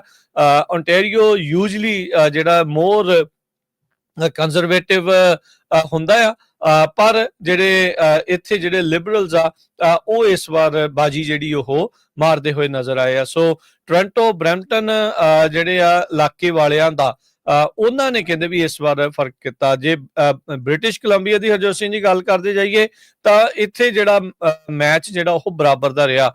ਲਿਬਰਲ ਇੱਥੇ 20 ਸੀਟਾਂ ਜਿੱਤੇ, ਕੰਜ਼ਰਵੇਟਿਵ 19 ਜਿੱਤੇ, 3 NDP ਤੇ 1 ਗ੍ਰੀਨ ਪਾਰਟੀ ਨੇ ਜਿਹੜੀ ਇੱਥੇ ਸੀਟ ਆ ਲੈਂਡ ਦੇ ਵਿੱਚ ਜਿਹੜੀ ਉਹ ਕਾਮਯਾਬੀ ਜਿਹੜੀ ਉਹ ਹਾਸਲ ਕੀਤੀ ਹੈਗੀ ਆ। ਸੋ ਹੁਣ ਹਰਜੋਤ ਸਿੰਘ ਜੀ ਆਪਾਂ ਕੁਛ ਜਿਹੜੇ ਪੰਜਾਬੀ ਸੀਗੇ ਜਿਨ੍ਹਾਂ ਦੇ ਲੋਕ ਜਾਣਨਾ ਚਾਹੁੰਦੇ ਕੌਣ ਜਿੱਤਿਆ ਕੌਣ ਹਾਰਿਆ ਉਹਨਾਂ ਵਿੱਚੋਂ, ਉਸ ਦੇ ਉੱਤੇ ਥੋੜੀ ਗੱਲਬਾਤ ਕਰਦੇ ਹਾਂ ਜੀ। ਹਰਜੋਤ ਸਿੰਘ ਜੀ ਤੁਸੀਂ ਟੋਟਲ 65 ਦੇ ਕਰੀਬ ਜਿਹੜੇ ਉਮੀਦਵਾਰ ਸੀਗੇ ਪੰਜਾਬੀ, ਜਿਨ੍ਹਾਂ ਦੇ ਵਿੱਚੋਂ 22 ਪੰਜਾਬੀ ਜਿੱਤੇ ਆ, ਜਿਹੜੇ ਲਿਬਰਲ ਵੀ ਆ ਤੇ ਨਾਲ ਦੀ ਨਾਲ ਆਪਾਂ ਕਹਿ ਸਕਦੇ ਹੈਗੇ ਆ ਕੰਜ਼ਰਵੇਟਿਵ ਵੀ ਹੈਗੇ ਆ। ਬਰੈਂਪਟਨ ਦੇ ਵਿੱਚ 5 ਸੀਟਾਂ ਜਿਹੜੀਆਂ ਆ ਉਹ ਪੰਜਾਬੀਆਂ ਨੇ ਜਿੱਤੀਆਂ ਹੈਗੀਆਂ। ਲਿਬਰਲ ਰੂਬੀ ਸੋਤਾ ਬਰੈਂਪਟਨ ਨਾਰਥ ਤੋਂ ਤੇ ਲਿਬਰਲ ਉਮੀਦਵਾਰ ਮਨਿੰਦਰ ਸਿੱਧੂ ਬਰੈਂਪਟਨ ਈਸਟ ਤੋਂ, ਲਿਬਰਲ ਪਾਰਟੀ ਦੇ ਅਮਨਦੀਪ ਸੋਹੀ ਬਰੈਂਪਟਨ ਸੈਂਟਰ ਤੋਂ, ਲਿਬਰਲ ਉਮੀਦਵਾਰ ਸੋਨੀਆ ਸਿੱਧੂ, ਕੰਜ਼ਰਵੇਟਿਵ ਉਮੀਦਵਾਰ ਅਮਰਜੀਤ ਗਿੱਲ ਬਰੈਂਪਟਨ ਤੋਂ। ਇਹ ਜਿਹੜੇ ਬਰੈਂਪਟਨ ਵਾਲੇ ਏਰੀਏ ਚੋਂ ਆ। ਓਕਵਿਲ ਈਸਟ ਤੋਂ ਅਨੀਤਾ ਆਨੰਦ, ਵਾਟਰਲੂ ਤੋਂ ਬਰਦੀਸ਼ ਚੱਗਰ, ਡੋਰਵਲ ਲਚੀਨ ਤੋਂ ਅੰਜੂ ਢਿੱਲੋਂ ਤੇ ਸਰੀ ਨਿਊਟਨ ਤੋਂ ਸੁਖ ਧਾਲੀਵਾਲ ਜਿਹੜੇ ਜਿੱਤ ਗਏ ਹੈਗੇ ਹਰਜੀਤ ਗਿੱਲ ਨਾਲੋਂ। ਤੇ ਸੁਖ ਧਾਲੀਵਾਲ ਜਿਹੜੇ 4 ਵਾਰ ਲਗਾਤਾਰ MP ਬਣੇ ਆ। ਭਾਈ ਹਰਦੀਪ ਸਿੰਘ ਨਿੱਜਰ ਹੁਣਾਂ ਦੇ ਕਤਲ ਤੋਂ ਬਾਅਦ ਇਹਨਾਂ ਨੇ ਕਾਫੀ ਸਿੱਖ ਕੌਮ ਦੇ ਨਾਲ ਖੜੇ ਸੀ। ਸੋ ਇਸ ਕਰਕੇ ਖਾਸ ਕਰਕੇ ਜਿਹੜਾ ਬ੍ਰਿਟਿਸ਼ ਕੋਲੰਬੀਆ ਦੇ ਵਿੱਚ ਸਿੱਖਾਂ ਨੇ ਲਿਬਰਲ ਨੂੰ ਜ਼ਿਆਦਾ ਵੋਟਾਂ ਪਾਈਆਂ ਤੇ ਉਧਰ ਓਨਟਾਰੀਓ ਦੇ ਵਿੱਚ ਵੀ ਜਿਹੜਾ ਇਹ ਅਸਰ ਕਾਫੀ ਦੇਖਣ ਨੂੰ ਮਿਲਿਆ। ਮਿਸੀਸਾਗਾ ਮਾਲਟਨ ਤੋਂ ਇਕਵਿੰਦਰ ਸਿੰਘ ਹੀਰ, ਸਰੀ ਸੈਂਟਰ ਤੋਂ ਰਣਦੀਪ ਸਰਾਏ, ਫਲੀਟਵੁੱਡ ਪੋਰਟ ਕੈਲਸ ਤੋਂ ਗੁਰਬਖਸ਼ ਸਿੰਘ ਸੈਣੀ, ਰਿਚਮੰਡ ਈਸਟ ਤੋਂ ਪਰਮ ਬੈਂਸ। ਕੰਜ਼ਰਵੇਟਿਵ ਪਾਰਟੀ ਦੇ ਮੁੱਖ ਜਿਹੜੇ ਜੇਤੂ ਆ ਉਹ ਕੈਲਗਰੀ ਈਸਟ ਤੋਂ ਜਸਰਾਜ ਹਾਲਨ, ਕੈਲਗਰੀ ਮੈਕਨਾਈਡ ਤੋਂ Dalvinder Gill, Calgary sky view ਤੋਂ ਅਮਨਪ੍ਰੀਤ ਗਿੱਲ, ਆਕਸਫੋਰਡ ਤੋਂ ਅਰਪਨ ਖੰਨਾ, ਐਡਮਿੰਟਨ ਗੇਟਵੇ ਤੋਂ ਟਿਮ ਓਪਲ, ਮਿਲਟਨ ਈਸਟ ਤੋਂ ਪਰਮ ਗਿੱਲ, ਐਵਸਫੋਰਡ ਸਾਊਥ ਲੈਂਗਲੀ ਤੋਂ Sukhman Gill, Edmonton south East ਤੋਂ ਜਗਸ਼ਨ ਸਿੰਘ ਮਾਹਲ, ਬਿੰਡਸਟਰ ਵੈਸਟ ਤੋਂ ਹਰਬ ਗਿੱਲ। ਸੋ 22 ਜਿਹੜੇ ਪੰਜਾਬੀ ਆ ਉਹ ਇਸ ਵਾਰ ਜਿਹੜੀ ਇਲੈਕਸ਼ਨ ਹੋਈ ਆ ਉਹਦੇ ਵਿੱਚ ਮੈਂਬਰ ਪਾਰਲੀਮੈਂਟ ਬਣੇ ਆ ਕੈਨੇਡਾ ਦੇ ਵਿੱਚ 373 ਦੇ ਵਿੱਚੋਂ ਜੀ। ਤੇ ਹਰਜੋਤ ਸਿੰਘ ਜੀ ਇਸ ਵਾਰੀ ਵੀ ਆਪਾਂ ਨੂੰ ਦੇਖਣ ਨੂੰ ਮਿਲੂਗਾ ਵੀ ਕਈ ਜਿਹੜੇ ਪੰਜਾਬੀ ਤੇ ਜਿਹੜੇ ਕੁਝ ਸਿੱਖ ਚਿਹਰੇ ਆ ਉਹ ਕੈਬਨਿਟ ਦੇ ਵਿੱਚ ਆ ਸਕਦੇ ਆ। ਮਾਈਕ ਕਾਰਨੀ ਤੋਂ ਹੁਣ ਕੈਨੇਡਾ ਨੂੰ ਬਹੁਤ ਸਾਰੀਆਂ ਆਸਾਂ ਉਮੀਦਾਂ ਆ। ਉੱਥੇ ਦਾ ਜਿਹੜੇ ਮੇਨ ਮੁੱਦਾ ਇੱਕ ਤਾਂ ਅਮਰੀਕਾ ਦੇ ਨਾਲ ਕਿੱਦਾਂ ਨਜਿੱਠਣਾ ਹੈ, ਟਰੰਪ ਦੇ ਨਾਲ ਕਿੱਦਾਂ ਨਜਿੱਠਣਾ, ਉਹ ਸਭ ਤੋਂ ਅਹਿਮ ਜਿਹੜਾ ਉਹ ਰਹਿਣ ਵਾਲਾ ਆ ਰੀਜਨ। ਉਹਦੇ ਵਿੱਚ ਆਪਾਂ ਇਹ ਦੇਖਿਆ ਹੀ ਆ ਵੀ ਜਿਸ ਤਰੀਕੇ ਦੇ ਨਾਲ ਅਮਰੀਕਾ ਕਹਿ ਲਓ ਵੀ ਉਹਨੂੰ 51ਵਾਂ ਸੂਬਾ ਬਣਾਉਣ ਨੂੰ ਫਿਰਦੇ ਆ, ਮਾਰਕ ਕਾਰਨੀ ਉਸ ਤੇ ਮੋਹਰੇ ਜਿਹੜੇ ਆ ਉਹ ਕਹਿੰਦੇ ਵੀ ਅੜਨਗੇ। ਜਿੱਦਾਂ ਤੁਸੀਂ ਦੱਸਿਆ ਵੀ ਉਹਨਾਂ ਨੇ ਆਪਣੀ ਜਿੱਤ ਦੀ ਸਪੀਚ ਦੇ ਵਿੱਚ ਕਿਹਾ ਵੀ ਜਦੋਂ ਅਗਲੀ ਵਾਰ ਮੈਂ ਟਰੰਪ ਦੇ ਨਾਲ ਬੈਠੂੰਗਾ ਤਾਂ ਉਦੋਂ ਅਸੀਂ ਇਹ ਗੱਲਾਂ ਕਰਨੀਆਂ ਵੀ ਜਿਹੜੀ ਇਕਨੋਮੀ ਨੂੰ ਲੈ ਕੇ ਤੇ ਜਿਹੜੀ ਸਿਕਿਉਰਿਟੀ ਨੂੰ ਲੈ ਕੇ ਕੀ ਜਿਹੜੇ ਆਪਣੇ ਜਿਹੜੇ ਸੰਬੰਧ ਹੋਣੇ ਜਿਹੜੇ ਉਹ ਚਾਹੀਦੇ ਆ। ਕੈਨੇਡਾ ਦਾ ਕੋਈ ਵੀ ਰਿਸੋਰਸ, ਕੋਈ ਵੀ ਇਲਾਕਾ, ਕੋਈ ਵੀ ਜ਼ਮੀਨ ਜਾਂ ਕੈਨੇਡਾ ਜਿਹੜਾ ਉਹ ਸੇਲ ਵਾਸਤੇ ਨਹੀਂ ਆ ਤੇ ਕੈਨੇਡਾ ਜਿਹੜਾ ਉਹ ਕਦੀ ਵੀ ਵਿਕੇਗਾ ਨਹੀਂ, ਕਦੀ ਵੀ ਇਸ ਦੇ ਮੋਹਰੇ ਜਿਹੜਾ ਉਹ ਝੁਕੂਗਾ ਨਹੀਂ। ਸੋ ਮਾਈਕ ਕਾਰਨੀ ਕਿੱਦਾਂ ਦਾ ਰੁਖ ਜਿਹੜਾ ਉਹ ਰੱਖਣਗੇ ਇਕਨੋਮੀ ਨੂੰ ਲੈ ਕੇ, ਉੱਥੇ ਸਭ ਤੋਂ ਵੱਡੀ ਜਿਹੜੀ ਸਮੱਸਿਆ ਜਿਹੜੀ ਉਹ ਰਹਿਣ ਵਾਲੀ ਆ। ਰੀਜ਼ਨ ਇਹ ਆ ਵੀ ਇਕਨੋਮੀ ਦਾ ਕੋਈ ਹਾਲਾਤ ਉੱਥੇ ਇੰਨੇ ਜ਼ਿਆਦਾ ਜਿਹੜੇ ਚੰਗੇ ਆ ਉਹ ਨਹੀਂ ਚੱਲ ਰਹੇ ਹੈਗੇ। ਸੋ ਉਧਰ ਜਿਹੜਾ ਹਰਜੋਤ ਸਿੰਘ ਜੀ ਦੇਖਦੇ ਜਾਈਏ, ਜਿੱਦਾਂ ਤੁਸੀਂ ਸ਼ੁਰੂਆਤ 'ਚ ਵੀ ਗੱਲ ਕੀਤੀ ਵੀ ਲਿਬਰਲ ਪਾਰਟੀ ਦੇ ਟਰੂਡੋ ਦਾ ਅਸਤੀਫਾ ਦੇ ਦੇਣਾ ਸਮੇਂ ਸਿਰ, ਉਹ ਕਿਤੇ ਨਾ ਕਿਤੇ ਲਿਬਰਲਸ ਨੂੰ ਜਿਹੜਾ ਉਹ ਰਾਸ ਆਇਆ ਹੈਗਾ। ਜਿਹੜੇ ਟਰੂਡੋ ਦੇ ਉਲਟ ਜਿਹੜੀ ਐਂਟੀ ਇਨਕੰਬੈਂਸੀ ਆ ਬਹੁਤ ਜ਼ਿਆਦਾ ਜਿਹੜੀ ਉਹ ਚੱਲ ਰਹੀ ਸੀ, ਪਰ ਸਿੱਖ ਹਮੇਸ਼ਾ ਹੀ ਟਰੂਡੋ ਦਾ ਧੰਨਵਾਦ ਜਿਹੜਾ ਉਹ ਕਰਨਗੇ ਇਸ ਗੱਲ ਖੁਣੋ ਵੀ ਜਦ ਲੋੜ ਸੀਗੀ ਤਾਂ ਇਸ ਨੇ ਆਪਣੇ ਸਦਨ ਦੇ ਵਿੱਚ ਖੜ ਕੇ ਭਾਰਤ ਨੂੰ ਸਿੱਧਾ ਜਿਹੜੀਆਂ ਅੱਖਾਂ ਵੀ ਦਿਖਾਈਆਂ ਤੇ ਮੋਹਰੇ ਜਿਹੜਾ ਉਸ ਤੇ ਡਟਿਆ ਵੀ, ਜਦ ਭਾਰਤ ਨੇ ਆ ਕੇ ਕੈਨੇਡਾ ਦੇ ਵਿੱਚ ਜਿਹੜੇ ਸਿੱਖ ਐਕਟਿਵਿਸਟ ਆ ਉਹਨਾਂ ਦੀ ਅਸੈਸੀਨੇਸ਼ਨਸ ਜਿਹੜੀਆਂ ਉਹ ਕੀਤੀਆਂ। Jagmeet Singh no doubt Harjot Singh ji election ਉਹ ਹਾਰ ਗਿਆ, ਪਾਰਟੀ ਦੇ ਅਹੁਦੇ ਤੋਂ ਉਹ ਹੁਣ ਬਾਹਰ ਹੋ ਗਿਆ। ਇੱਕ ਪਾਰਟੀ ਜਿਹੜੀ ਕਿਸੇ ਟਾਈਮ ਦੇ ਉੱਤੇ ਆਪੋਜੀਸ਼ਨ ਪਾਰਟੀ ਬਣਨ ਦੀ ਕਗਾਰ ਦੇ ਉੱਤੇ ਸੀਗੀ, ਉਹ ਮਹਿਜ 7 ਸੀਟਾਂ ਦੇ ਉੱਤੇ ਜਿਹੜੀ ਉਹ ਰਹਿ ਗਈ ਆ। ਪਰ ਫਿਰ ਵੀ ਆਪਣੀ ਜਿੰਨਾ ਚਿਰ ਉਹ ਲਿਬਰਲ ਸਰਕਾਰ ਦੇ ਨਾਲ ਮਿਲ ਕੇ ਚੱਲਿਆ, ਉਸਨੇ ਉੱਥੋਂ ਦੇ ਬਜ਼ੁਰਗਾਂ ਤੋਂ ਲੈ ਕੇ ਵਿਜ਼ਨ ਨੂੰ ਲੈ ਕੇ ਡੈਂਟਲ ਨੂੰ ਲੈ ਕੇ ਹੋਰ ਜਿਹੜੇ ਕਈ ਜਿਹੜੇ ਇਸ਼ੂਜ਼ ਆ ਉਸ ਉੱਤੇ ਨਵੀਆਂ ਜਿਹੜੀਆਂ ਸੋਧਾਂ ਜਾਂ ਨਵੇਂ ਜਿਹੜੇ ਕਾਨੂੰਨ ਆ ਉਹ ਜ਼ਰੂਰ ਬਣਵਾਉਣ ਦੇ ਵਿੱਚ ਜਿਹੜੀ ਕਾਮਯਾਬੀ ਹਾਸਲ ਕੀਤੀ ਆ। ਇੰਡੀਅਨ ਮੀਡੀਆ ਇਸ ਟਾਈਮ ਬਹੁਤ ਖੁਸ਼ ਹੋਊਗਾ ਵੀ ਜਿਹੜਾ ਜਗਮੀਤ ਸਿੰਘ ਆ ਉਹ ਹਾਰ ਗਿਆ ਆ। ਉਹਦੇ ਜਿਹੜੇ ਆਪਣੀਆਂ ਹੀ ਕਹਿ ਸਕਦੇ ਆ ਵੀ ਪਾਲਿਸੀਜ਼ ਨੂੰ ਲੈ ਕੇ ਹੀ ਇਵੈਂਚੁਅਲੀ ਜਿਹੜੇ ਕੈਨੇਡੀਅਨਸ ਆ ਉਹਨਾਂ ਨੇ ਇਹ ਰੁਖ ਕੀਤਾ ਵੀ ਇਸ ਵਾਰ ਇਹਨਾਂ ਦੋਨਾਂ ਪਾਰਟੀਆਂ ਦੇ ਵਿੱਚੋਂ ਹੀ ਸਿਰਫ ਦੇਖਿਆ ਜਿਹੜਾ ਉਹ ਜਾਣਾ ਚਾਹੀਦਾ ਹੈ। ਇੰਡੀਆ ਦਾ ਮੀਡੀਆ ਜਿਹੜਾ ਹੈ ਬੜਾ ਖੁਸ਼ ਆ ਵੀ ਜਗਮੀਤ ਸਿੰਘ ਜਿਹੜੇ ਐਨਡੀਪੀ ਦੇ ਲੀਡਰ ਸੀਗੇ ਉਹ ਹਾਰ ਗਏ ਵੀ ਉਹ ਖਾਲਿਸਤਾਨੀ ਲੀਡਰ ਸੀ, ਆਰਐਸਐਸ ਨੂੰ ਉਹ ਬੈਨ ਕਰਨ ਦੀ ਜਿਹੜੀ ਗੱਲ ਕਰਦਾ ਸੀਗਾ। ਪਰ ਦੂਸਰੇ ਪਾਸੇ ਪੀਅਰ ਪੋਲੀਵੀ ਦੀ ਜਿਸ ਹਿਸਾਬ ਦੇ ਨਾਲ ਇੰਡੀਆ ਵਾਲੇ ਸਪੋਰਟ ਕਰ ਰਹੇ ਸੀ ਜਸਟਿਨ ਟਰੂਡੋ ਪਹਿਲੇ ਤੋਂ ਹੀ, ਤੇ ਉਹ ਵੀ ਜਿਹੜਾ ਆ ਉਹਨਾਂ ਨੂੰ ਹੁਣ ਨਮੋਸ਼ੀ ਉੱਥੇ ਦੇਖਣੀ ਪੈ ਰਹੀ ਹੈਗੀ ਆ। ਸੋ ਕੈਨੇਡਾ ਦੇ ਨਵੇਂ ਪ੍ਰਾਈਮ ਮਿਨਿਸਟਰ ਬਣਨ ਤੇ ਬਹੁਤ ਬਹੁਤ ਵਧਾਈਆਂ। ਸੋ ਹੋਪਫੁਲੀ ਕੈਨੇਡਾ ਤੇ ਅਮਰੀਕਾ ਦੇ ਜਿਹੜੇ ਰਿਲੇਸ਼ਨ ਆ ਉਹ ਵਧੀਆ ਬਣਨ, ਆਪਾਂ ਤਾਂ ਇਹੀ ਆਸ ਰੱਖ ਸਕਦੇ ਹੈਗੇ। ਜੀ ਬਿਲਕੁਲ, ਇਹ ਤਾਂ ਹੁਣ ਟਰੰਪ ਉਹਨਾਂ ਦੇ ਉੱਤੇ ਜ਼ਿਆਦਾ ਆ ਵੀ ਉਹ ਕਿਸ ਤਰੀਕੇ ਦੇ ਨਾਲ ਜਿਹੜਾ ਉਹ ਕਰਦੇ ਆ। ਉਹਨਾਂ ਨੇ ਆਪਣੇ ਬਿਆਨ ਜਿਹੜਾ ਜ਼ਰੂਰ ਕੱਲ ਦੀਆਂ ਆਪਾਂ ਜਦੋਂ ਲਾਈਵ ਕਵਰੇਜ ਕਰ ਰਹੇ ਸੀ ਉਹਦੇ ਵਿੱਚ ਵੀ ਆਪਾਂ ਜ਼ਿਕਰ ਕੀਤਾ ਸੀ। ਟਰੰਪ ਹੁਣਾਂ ਦਾ ਇਹ ਬਾਰ-ਬਾਰ ਉਹ ਕਹਿਣਾ, ਇਸ ਤਰੀਕੇ ਦੇ ਨਾਲ ਉਹਨੂੰ ਗਵਰਨਰ ਕਹਿਣਾ, 51ਵਾਂ ਸੂਬਾ ਕਰਨਾ, ਇਹ ਸੋਚੀ ਸਮਝੀ ਜਿਹੜੀ ਟਰੰਪ ਹੁਣਾਂ ਦੀ ਇਹ ਚਾਲ ਸੀਗੀ। ਉਹਨਾਂ ਨੇ ਇਹ ਕਿਹਾ ਸੀ ਆਪਣੀ ਇੱਕ ਇੰਟਰਵਿਊ ਦੇ ਵਿੱਚ ਕੁਝ ਮਹੀਨੇ ਪਹਿਲਾਂ ਵੀ ਕਹਿੰਦੇ ਵੀ ਮੇਰੇ ਲਈ ਕੰਜ਼ਰਵੇਟਿਵ ਦੇ ਨਾਲੋਂ ਲਿਬਰਲ ਦੇ ਨਾਲ ਜਿਹੜਾ ਮੈਨੂੰ ਡੀਲ ਕਰਨਾ ਉਹ ਜ਼ਿਆਦਾ ਸੌਖਾ ਆ, ਜ਼ਿਆਦਾ ਜਿਹੜਾ ਉਹ ਬੈਟਰ ਆ। ਪੀਅਰ ਪੋਲੀਵੇ ਉਸ ਟਾਈਮ ਦੇ ਉੱਤੇ ਕੋਈ ਬਾੜਾ ਨਹੀਂ ਜਿਹੜੀਆਂ ਆ ਉਹ ਗੱਲ ਕਰ ਸਕੇ, ਤੇ ਆਪਣੀ ਰਾਈਡਿੰਗ ਜਿੱਥੇ ਉਹ ਇੰਨੀ ਵਾਰੀ ਜਿਹੜੀ ਮਜ਼ੇ ਦੇ ਨਾਲ ਜਿਹੜੀ ਜਿੱਤਦੇ ਰਹੇ ਆ, ਉਹ ਆਪਣੀ ਸੀਟ ਵੀ ਜਿਹੜੀ ਉਹ ਹਾਰ ਗਏ। ਇਲੈਕਸ਼ਨ ਵਾਲੇ ਦਿਨ ਜ਼ਰੂਰ ਕਹਿੰਦੇ ਵੀ ਟਰੰਪ ਵੀ ਤੁਹਾਨੂੰ ਇਦਾਂ ਦੇ ਕਹਿਣ ਦੀ ਕੋਈ ਜ਼ਰੂਰਤ ਨਹੀਂ ਆ, ਉਦੋਂ ਅੱਖਾਂ ਦਿਖਾਉਂਦੇ ਸੀ, ਲੋੜ ਸੀਗੀ ਜੇ ਉਹ ਪਹਿਲਾਂ ਉਦਾਂ ਦਾ ਕਰਦੇ। ਬਾਕੀ ਜਦੋਂ ਫੋਰਨ ਇੰਟਰਫੇਅਰੈਂਸ ਭਾਰਤ ਦਾ ਜਿਹੜਾ ਨਾਮ ਆਇਆ, ਪੀਅਰ ਪੋਲੀਵੇ ਨੇ ਉਦੋਂ ਸਿਕਿਉਰਿਟੀ ਕਲੀਅਰੈਂਸ ਲੈ ਕੇ ਉਹ ਦਸਤਾਵੇਜ਼ ਜਾਂ ਐਵੀਡੈਂਸ ਦੇਖਣ ਤੋਂ ਹੀ ਜਿਹੜੀ ਉਹ ਨਾ ਕਰ ਦਿੱਤੀ। ਉਹ ਵੀ ਗੱਲਾਂ ਜਿਹੜੀਆਂ ਆ ਕਿਤੇ ਨਾ ਕਿਤੇ ਇਹਨਾਂ ਦੇ ਉਲਟ ਭੁਗਤੀਆਂ ਹੈਗੀਆਂ ਆ। ਕੈਨੇਡਾ ਜਿਹੜਾ ਹਰਜੋਤ ਸਿੰਘ ਜੀ ਦੋ ਹਿੱਸਿਆਂ ਦੇ ਵਿੱਚ ਡਿਵਾਈਡਡ ਨਜ਼ਰ ਆਇਆ, ਪਰ ਪੋਲਰਾਈਜ਼ਡ ਨਹੀਂ ਨਜ਼ਰ ਆਇਆ। ਚਾਹੇ ਉਹ ਕੰਜ਼ਰਵੇਟਿਵ ਆ, ਚਾਹੇ ਉਹ ਹੁਣ ਲਿਬਰਲ ਸੀਗੇ, ਪਰ ਸਾਰੇ ਦੇ ਸਾਰੇ ਕੈਨੇਡਾ ਫਸਟ ਨੂੰ ਲੈ ਕੇ ਜਾਂ ਕੈਨੇਡਾ ਦੀ ਸੋਵਰਨਿਟੀ ਨੂੰ ਲੈ ਕੇ ਜਾਂ ਕੈਨੇਡਾ ਅਮਰੀਕਾ 'ਚ ਨਾ ਰਲਣ ਨੂੰ ਲੈ ਕੇ ਇਕੱਠੇ ਜਿਹੜੇ ਉੱਥੇ ਨਜ਼ਰ ਆਏ ਹੈਗੇ ਆ। ਜੀ ਬਿਲਕੁਲ। ਹੁਣ ਕੁਛ ਕੁ ਖਬਰਾਂ ਆਪਾਂ ਦੁਨੀਆ 'ਚ ਕੀ ਵਾਪਰਿਆ ਤੇ ਅਮਰੀਕਾ ਦੇ ਵਿੱਚ ਕੀ ਵਾਪਰਿਆ ਉਧਰ ਨੂੰ ਆਈਏ। ਚਾਈਨਾ ਵਾਲੇ ਜਿਹੜੇ ਆ ਉਹ ਇਹ ਕਹਿ ਰਹੇ ਆ ਵੀ ਅਸੀਂ ਪ੍ਰੈਜ਼ੀਡੈਂਟ ਟਰੰਪ ਹੋਣਾ ਦੀ ਜੋ ਥ੍ਰੈਟ ਆ ਉਹਦੇ ਅੱਗੇ ਨਹੀਂ ਝੁਕਾਂਗੇ। ਉਹ ਕਹਿੰਦੇ ਵੀ ਚਾਈਨਾ ਵਾਲੇ ਬਹੁਤ ਸਾਰੇ ਮੁਲਕਾਂ, ਚਾਈਨਾ ਵਾਲੇ ਕਹਿ ਰਹੇ ਵੀ ਅਮਰੀਕਾ ਵਾਲੇ ਬਹੁਤ ਸਾਰੇ ਮੁਲਕਾਂ ਨੂੰ ਬੁਲੀ ਕਰ ਰਹੇ ਹੈਗੇ ਆ, ਤੇ ਸਾਡੇ ਨਾਲ ਵੀ ਇਹ ਬੁਲਿੰਗ ਹੋ ਰਹੀ ਆ। ਇਹ ਕਹਿੰਦੇ ਵੀ ਬੁਲਿੰਗ ਇਸ ਤਰ੍ਹਾਂ ਦੀ ਆ ਵੀ ਜਿੱਦਾਂ ਤੁਹਾਨੂੰ ਇੱਕ ਪਿਆਸ ਬੁਝਾਉਣ ਦੇ ਲਈ ਜ਼ਹਿਰ ਦਿੱਤੀ ਜਾਵੇ। ਇਟਸ ਬੁਲੀਜ਼ ਲਾਈਕ ਕਹਿੰਦੇ drinking poison to quench a thirst. ਇਹ ਵਾਸ਼ਿੰਗਟਨ ਪੋਸਟ ਅੱਜ ਦਾ ਰਿਪੋਰਟ ਕਰ ਰਿਹਾ ਆ, ਤੇ ਚਾਈਨਾ ਵਾਲੇ ਦੁਨੀਆ ਦੇ ਹੋਰ ਮੁਲਕਾਂ ਦੇ ਨਾਲ ਗੱਲਬਾਤ ਕਰ ਰਹੇ ਹੈਗੇ ਆ ਵੀ ਕਿਸ ਤਰ੍ਹਾਂ ਅਸੀਂ ਅਮਰੀਕਾ ਦੇ ਅੱਗੇ ਅੜਨਾ ਹੈਗਾ ਆ। ਇਹ ਦੇਖਦੇ ਆ ਕਿੰਨਾ ਕੁ ਕਾਮਯਾਬ ਹੁੰਦੇ ਹੈਗੇ ਆ। ਪਰ ਇੰਡੀਆ ਵਾਲੇ ਆਲਰੇਡੀ ਜਿਹੜੇ ਟਰੰਪ ਉਹਨਾਂ ਦੇ ਅੱਗੇ ਝੁਕ ਗਏ ਹੈਗੇ ਆ, ਪੂਰੀ ਤਰ੍ਹਾਂ ਉਹ ਐਗਰੀ ਕਰਦੇ ਆ ਵੀ ਅਸੀਂ ਜੋ ਵੀ ਕਹੋਗੇ ਉਹ ਡੀਲ ਕਰਨ ਦੇ ਲਈ ਤਿਆਰ ਹੈਗੇ ਆ। ਇਹ ਆਪਾਂ ਕੱਲ ਵੀ ਖਬਰਾਂ ਦੇ ਵਿੱਚ ਸਾਂਝਾ ਕੀਤਾ ਸੀ ਵੀ ਪਹਿਲਾ ਮੁਲਕ ਇੰਡੀਆ ਹੋਇਆ ਆ ਜੋ ਇੱਥੇ ਦੇ ਕਮਰਸ ਸੈਕਟਰੀ ਹੈਗੇ ਆ, ਉਹਨਾਂ ਨੇ ਦੱਸਿਆ ਵੀ ਉਹ ਬਿਲਕੁਲ ਰੈਡੀ ਆ ਅਮਰੀਕਾ ਦੇ ਨਾਲ ਟੈਰਿਫਸ ਦੇ ਉੱਤੇ ਜੋ ਸਮਝੌਤਾ ਕਰਨ ਦੇ ਲਈ। ਇਸ ਤੋਂ ਬਿਨਾਂ 18 ਹੋਰ ਮੁਲਕਾਂ ਦੇ ਨਾਲ ਜਿਹੜੀ ਗੱਲਬਾਤ ਆ ਚੱਲ ਰਹੀ ਹੈਗੀ ਆ। ਯੂਐਸ ਨੇ ਚਾਈਨਾ ਦੇ ਉੱਤੇ 125% ਟੈਰਿਫ ਜਿਹੜਾ ਆ, ਸੌਰੀ ਚਾਈਨਾ ਨੇ 125% ਟੈਰਿਫ ਪਿਛਲੇ ਹਫ਼ਤੇ ਲਾਇਆ ਸੀਗਾ ਯੂਐਸਏ ਦੇ ਉੱਤੇ, ਜਦੋਂ ਯੂਐਸਏ ਨੇ 145% ਜਿਹੜਾ ਟੈਰਿਫ ਆ ਉਹ ਵਧਾ ਦਿੱਤਾ ਸੀਗਾ।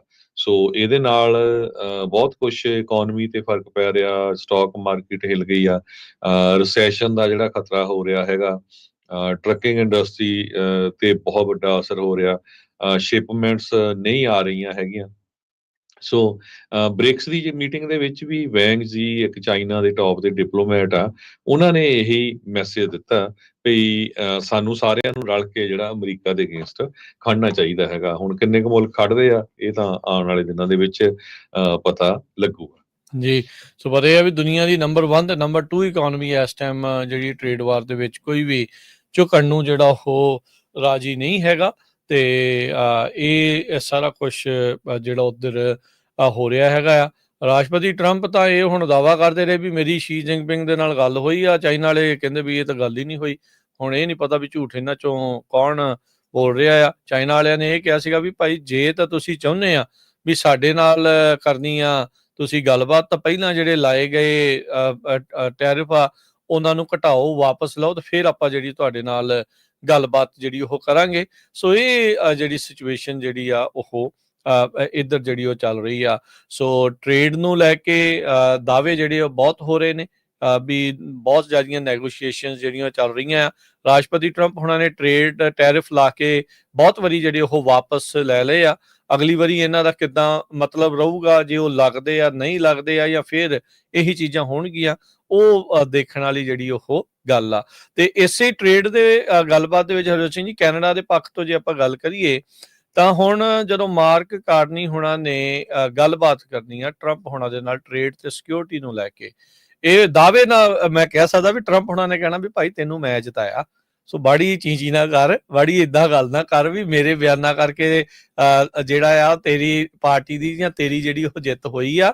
ਸੋ ਉਹਨਾਂ ਨੇ ਇਸ ਐਂਗਲ ਤੋਂ ਵੀ ਮਾਰਕ ਕਾਰਨੀ ਨੂੰ ਜਿਹੜਾ ਉਹ ਥੱਲੇ ਲਾਉਣ ਦੀ ਕੋਸ਼ਿਸ਼ ਕਰਨੀ ਆ। ਸੋ ਲੌਂਗ ਗੇਮ ਟਰੰਪ ਹੁਣਾਂ ਨੇ ਜਿਹੜੀ ਉਹ ਖੇਡੀ ਆ। ਕਹਿੰਦੇ ਵੀ ਟਰੰਪ ਹੁਣੀ ਐਗਜ਼ੈਕਟਲੀ ਉਹਨਾਂ ਨੂੰ ਪਤਾ ਸੀ ਵੀ ਇਸ ਦੇ ਵਿੱਚ ਕੈਨੇਡਾ ਦੇ ਵਿੱਚ ਉਹ ਕੀ ਟ੍ਰਿਗਰ ਕਰ ਰਹੇ ਆ, ਕਿਹੜਾ ਉਹ ਨੈਸ਼ਨਲਿਜ਼ਮ ਜਿਹੜਾ ਉਹ ਜਗਾਇਆ ਆ ਉਹਨਾਂ ਨੇ। ਤੇ ਇਵੈਂਚੁਅਲੀ ਲੌਂਗ ਟਰਮ ਦੇ ਵਿੱਚ ਉਹ ਜਦ ਉਹਨਾਂ ਨੇ ਜਿਹੜੇ ਵੀ ਲੀਡਰ ਦੇ ਨਾਲ ਡੀਲ ਕਰਨੀ ਆ, ਉਹਦੀ ਬਾਂਹ ਜਿਹੜੀ ਉਸ ਦੇ ਵਿੱਚ ਕਿੱਦਾਂ ਜਿਹੜੀ ਉਹ ਮਰੋੜ ਸਕਦੇ ਹੈਗੇ ਆ। ਸੋ ਇਹ ਇਸ ਟਾਈਮ ਜਿਹੜੀ ਟ੍ਰੇਡ ਨੂੰ ਲੈ ਕੇ ਜਿਹੜੀ ਉਹ ਐਨਾਲਿਸਿਸ ਦੇ ਵਿੱਚ ਜੇ ਆਪਾਂ ਦੇਖੀਏ ਤਾਂ ਇਹ ਕੈਨੇਡਾ ਦੇ ਨਾਲ ਲੈ ਕੇ ਜਿਹੜਾ ਉਹ ਚੱਲ ਰਿਹਾ ਹੈ। ਤੇ ਹਰਜੋਤ ਸਿੰਘ ਜੀ, ਇੱਕ ਆਪਾਂ ਹੁਣ ਬ੍ਰੇਕ ਲੈਣੀ ਆ। ਬ੍ਰੇਕ ਤੋਂ ਬਾਅਦ ਦੇ ਵਿੱਚ ਗੱਲਬਾਤ ਨੂੰ ਆਪਾਂ ਇਦਾਂ ਹੀ ਜਿਹੜਾ ਉਹ ਜਾਰੀ ਰੱਖਾਂਗੇ। ਹੋਰ ਵੀ ਬਹੁਤ ਅਹਿਮ ਖਬਰਾਂ ਜੋ ਅਮਰੀਕਾ ਤੋਂ ਆ ਰਹੀਆਂ ਆ ਉਸ ਨੂੰ ਲੈ ਕੇ ਗੱਲਬਾਤ ਜਿਹੜੀ ਉਹ ਚੱਲੇਗੀ। ਐਮਾਜ਼ੋਨ ਦਾ ਤੇ ਵਾਈਟ ਹਾਊਸ ਦਾ ਕੀ ਪੇਚਾ ਪੈ ਗਿਆ ਤੇ ਫਿਰ ਇਵੈਂਚੁਅਲੀ ਕੌਣ ਕਿਹਦੀ ਜਿਹੜੀ ਉਹ ਮੰਨ ਰਿਹਾ, ਉਹਦੇ ਬਾਰੇ ਕਰਾਂਗੇ ਗੱਲਬਾਤ। ਤੇ ਹੋਰ ਅਹਿਮ ਖਬਰਾਂ ਤੇ ਕਰਦੇ ਆ ਚਰਚਾ। ਜੁੜੇ ਰਹੋ ਏਦਾਂ ਪੰਜਾਬੀ ਰੇਡੀਓ USA ਦੇ ਨਾਲ।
ਬ੍ਰੇਕ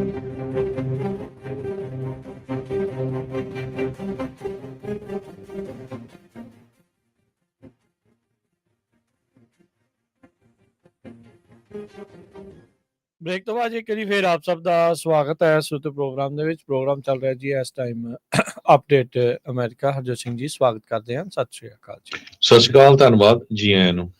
ਅਗਲੀ ਜਿਹੜੀ ਹਰਜੋਤ ਸਿੰਘ ਜੀ ਖਬਰ ਕਰਦੇ ਜਾਈਏ, ਐਮਾਜ਼ੋਨ ਤੇ ਵਾਈਟ ਹਾਊਸ ਦਾ ਅੱਜ ਸਵੇਰੇ ਤੜਕੇ ਉੱਠਣ ਸਾਰ ਦੇਖਿਆ ਵੀ ਪੇਚਾ ਪਿਆ ਹੋਇਆ ਸੀਗਾ। ਵਾਈਟ ਹਾਊਸ ਨੇ ਜਿਹੜੇ ਐਮਾਜ਼ੋਨ ਦੇ ਬਾਬਤ ਇੱਕ ਰਿਪੋਰਟ ਨੂੰ ਲੈ ਕੇ ਜਿਹੜਾ ਕਹਿ ਲਓ ਵੀ ਉਹਨਾਂ ਦੇ ਦਿਵਾਲੇ ਇਸ ਗੱਲੋਂ ਹੋ ਗਏ, ਕਹਿੰਦੇ ਵੀ ਐਮਾਜ਼ੋਨ ਬਾਬਤ ਇਹ ਰਿਪੋਰਟ ਆ ਗਈ ਵੀ ਉਹਨਾਂ ਨੇ ਹੁਣ ਜਿਹੜੇ ਪ੍ਰਾਈਸਿਸ ਲਿਖਦੇ ਆਪਣੀ ਵੈਬਸਾਈਟ ਦੇ ਉੱਤੇ ਉਹਦੇ ਵਿੱਚ ਬ੍ਰੈਕਟ 'ਚ ਪਾਉਣਾ ਸੀਗਾ ਵੀ ਟੈਰਿਫ ਤੋਂ ਬਾਅਦ 'ਚ ਕਿੰਨਾ ਪ੍ਰਾਈਸ ਜਿਹੜਾ ਉਹ ਵਧਿਆ ਆ। ਵਾਈਟ ਹਾਊਸ ਨੇ ਕਿਹਾ ਵੀ ਇਹ ਇੱਕ ਹੌਸਟਾਈਲ ਤੇ ਪੋਲੀਟੀਕਲ ਮੂਵ ਆ ਬੈਜ਼ੋਸ ਦੇ ਦੁਆਰਾ, ਜੈਫ ਬੈਜ਼ੋਸ ਦੇ ਦੁਆਰਾ ਜਿਹੜੀ ਐਮਾਜ਼ੋਨ ਓਨ ਕੀਤੀ ਜਾਂਦੀ ਆ ਉਸ ਦੇ ਜਿਹੜਾ ਉਹ ਦੁਆਰਾ। ਬਾਅਦ ਦੇ ਵਿੱਚ ਜਿਹੜੇ ਐਮਾਜ਼ੋਨ ਆ ਉਹ ਇਸ ਗੱਲ ਤੋਂ ਮੁੱਕਰ ਗਏ। ਉਹ ਕਹਿੰਦੇ ਵੀ ਅਸੀਂ ਇਸ ਤਰੀਕੇ ਦੇ ਨਾਲ ਨਹੀਂ ਕਰਨਾ ਹੈਗਾ। ਕਹਿੰਦੇ ਵੀ ਹਾਂ ਸਾਡੀ ਇੱਕ ਟੀਮ ਨੇ ਆਈਡੀਆ ਜ਼ਰੂਰ ਦਿੱਤਾ ਸੀਗਾ ਪਰ ਇਸ ਨੂੰ ਅਪਰੂਵ ਨਹੀਂ ਸੀ ਕੀਤਾ ਗਿਆ ਹੈਗਾ। ਐਮਾਜ਼ੋਨ ਦਾ ਜਿਹੜਾ ਜੈਫ ਬੇਜ਼ੋਸ ਆ ਉਸਨੇ $1 ਮਿਲੀਅਨ ਦਿੱਤਾ ਸੀਗਾ ਚੰਦੇ ਦੇ ਰੂਪ ਦੇ ਵਿੱਚ ਟਰੰਪ ਹੋਣਾ ਨੂੰ ਉਹਨਾਂ ਦੇ ਉਦਘਾਟਨੀ ਇਨਾਗੂਰੇਸ਼ਨ ਡੇ ਵਾਲੇ ਦਿਨ। ਸੋ ਕੈਰੋਲਿਨ ਲਵਿਟ ਜਿਹੜੇ ਆ ਉਹਨਾਂ ਨੇ ਇੱਕ ਜਿਹੜੀ ਨਿਊਜ਼ ਰਿਪੋਰਟ ਆ ਉਸਦੀ ਕਟਿੰਗ ਲਿਆ ਕੇ, ਪ੍ਰਿੰਟ ਆਊਟ ਲਿਆ ਕੇ ਉਸ ਤੋਂ ਬਾਅਦ ਦੇ ਵਿੱਚ ਇਹ ਚਰਚਾ ਨੂੰ ਜਿਹੜਾ ਉਹ ਛੇੜਿਆ ਸੀਗਾ ਵੀ ਇਹ ਬੜੀ ਇੱਕ ਹੌਸਟਾਈਲ ਤੇ ਪੋਲੀਟੀਕਲ ਐਕਟ ਹੈਗਾ ਆ ਐਮਾਜ਼ੋਨ ਨੂੰ ਲੈ ਕੇ। ਹੁਣ ਜੇ ਦੇਖਿਆ ਜਾਵੇ ਜੈਫ ਬੇਜ਼ੋਸ ਟਰੰਪ ਹੋਣਾ ਦੇ ਉਲਟ ਨਹੀਂ ਜਾ ਸਕਦਾ। ਉਸ ਨੂੰ ਬਹੁਤ ਜ਼ਿਆਦਾ ਫਾਇਦਾ ਆ। ਉਹਨੂੰ ਬਹੁਤ ਸਾਰੇ ਜਿਹੜੇ ਕੰਟਰੈਕਟਸ ਆ ਸਰਕਾਰੀ ਆ ਉਹ ਇਸ ਪਾਸਿਓਂ ਜਿਹੜੇ ਉਹ ਮਿਲ ਰਹੇ ਆ। ਤੇ ਜਿੱਦਾਂ ਪਹਿਲਾਂ ਵੀ ਦੱਸਿਆ ਵੀ ਉਸਨੇ ਤਾਂ ਸਹੁੰ ਚੁੱਕ ਸਮਾਗਮ ਦੇ ਉੱਤੇ $1 ਮਿਲੀਅਨ ਚੰਦਾ ਦਿੱਤਾ।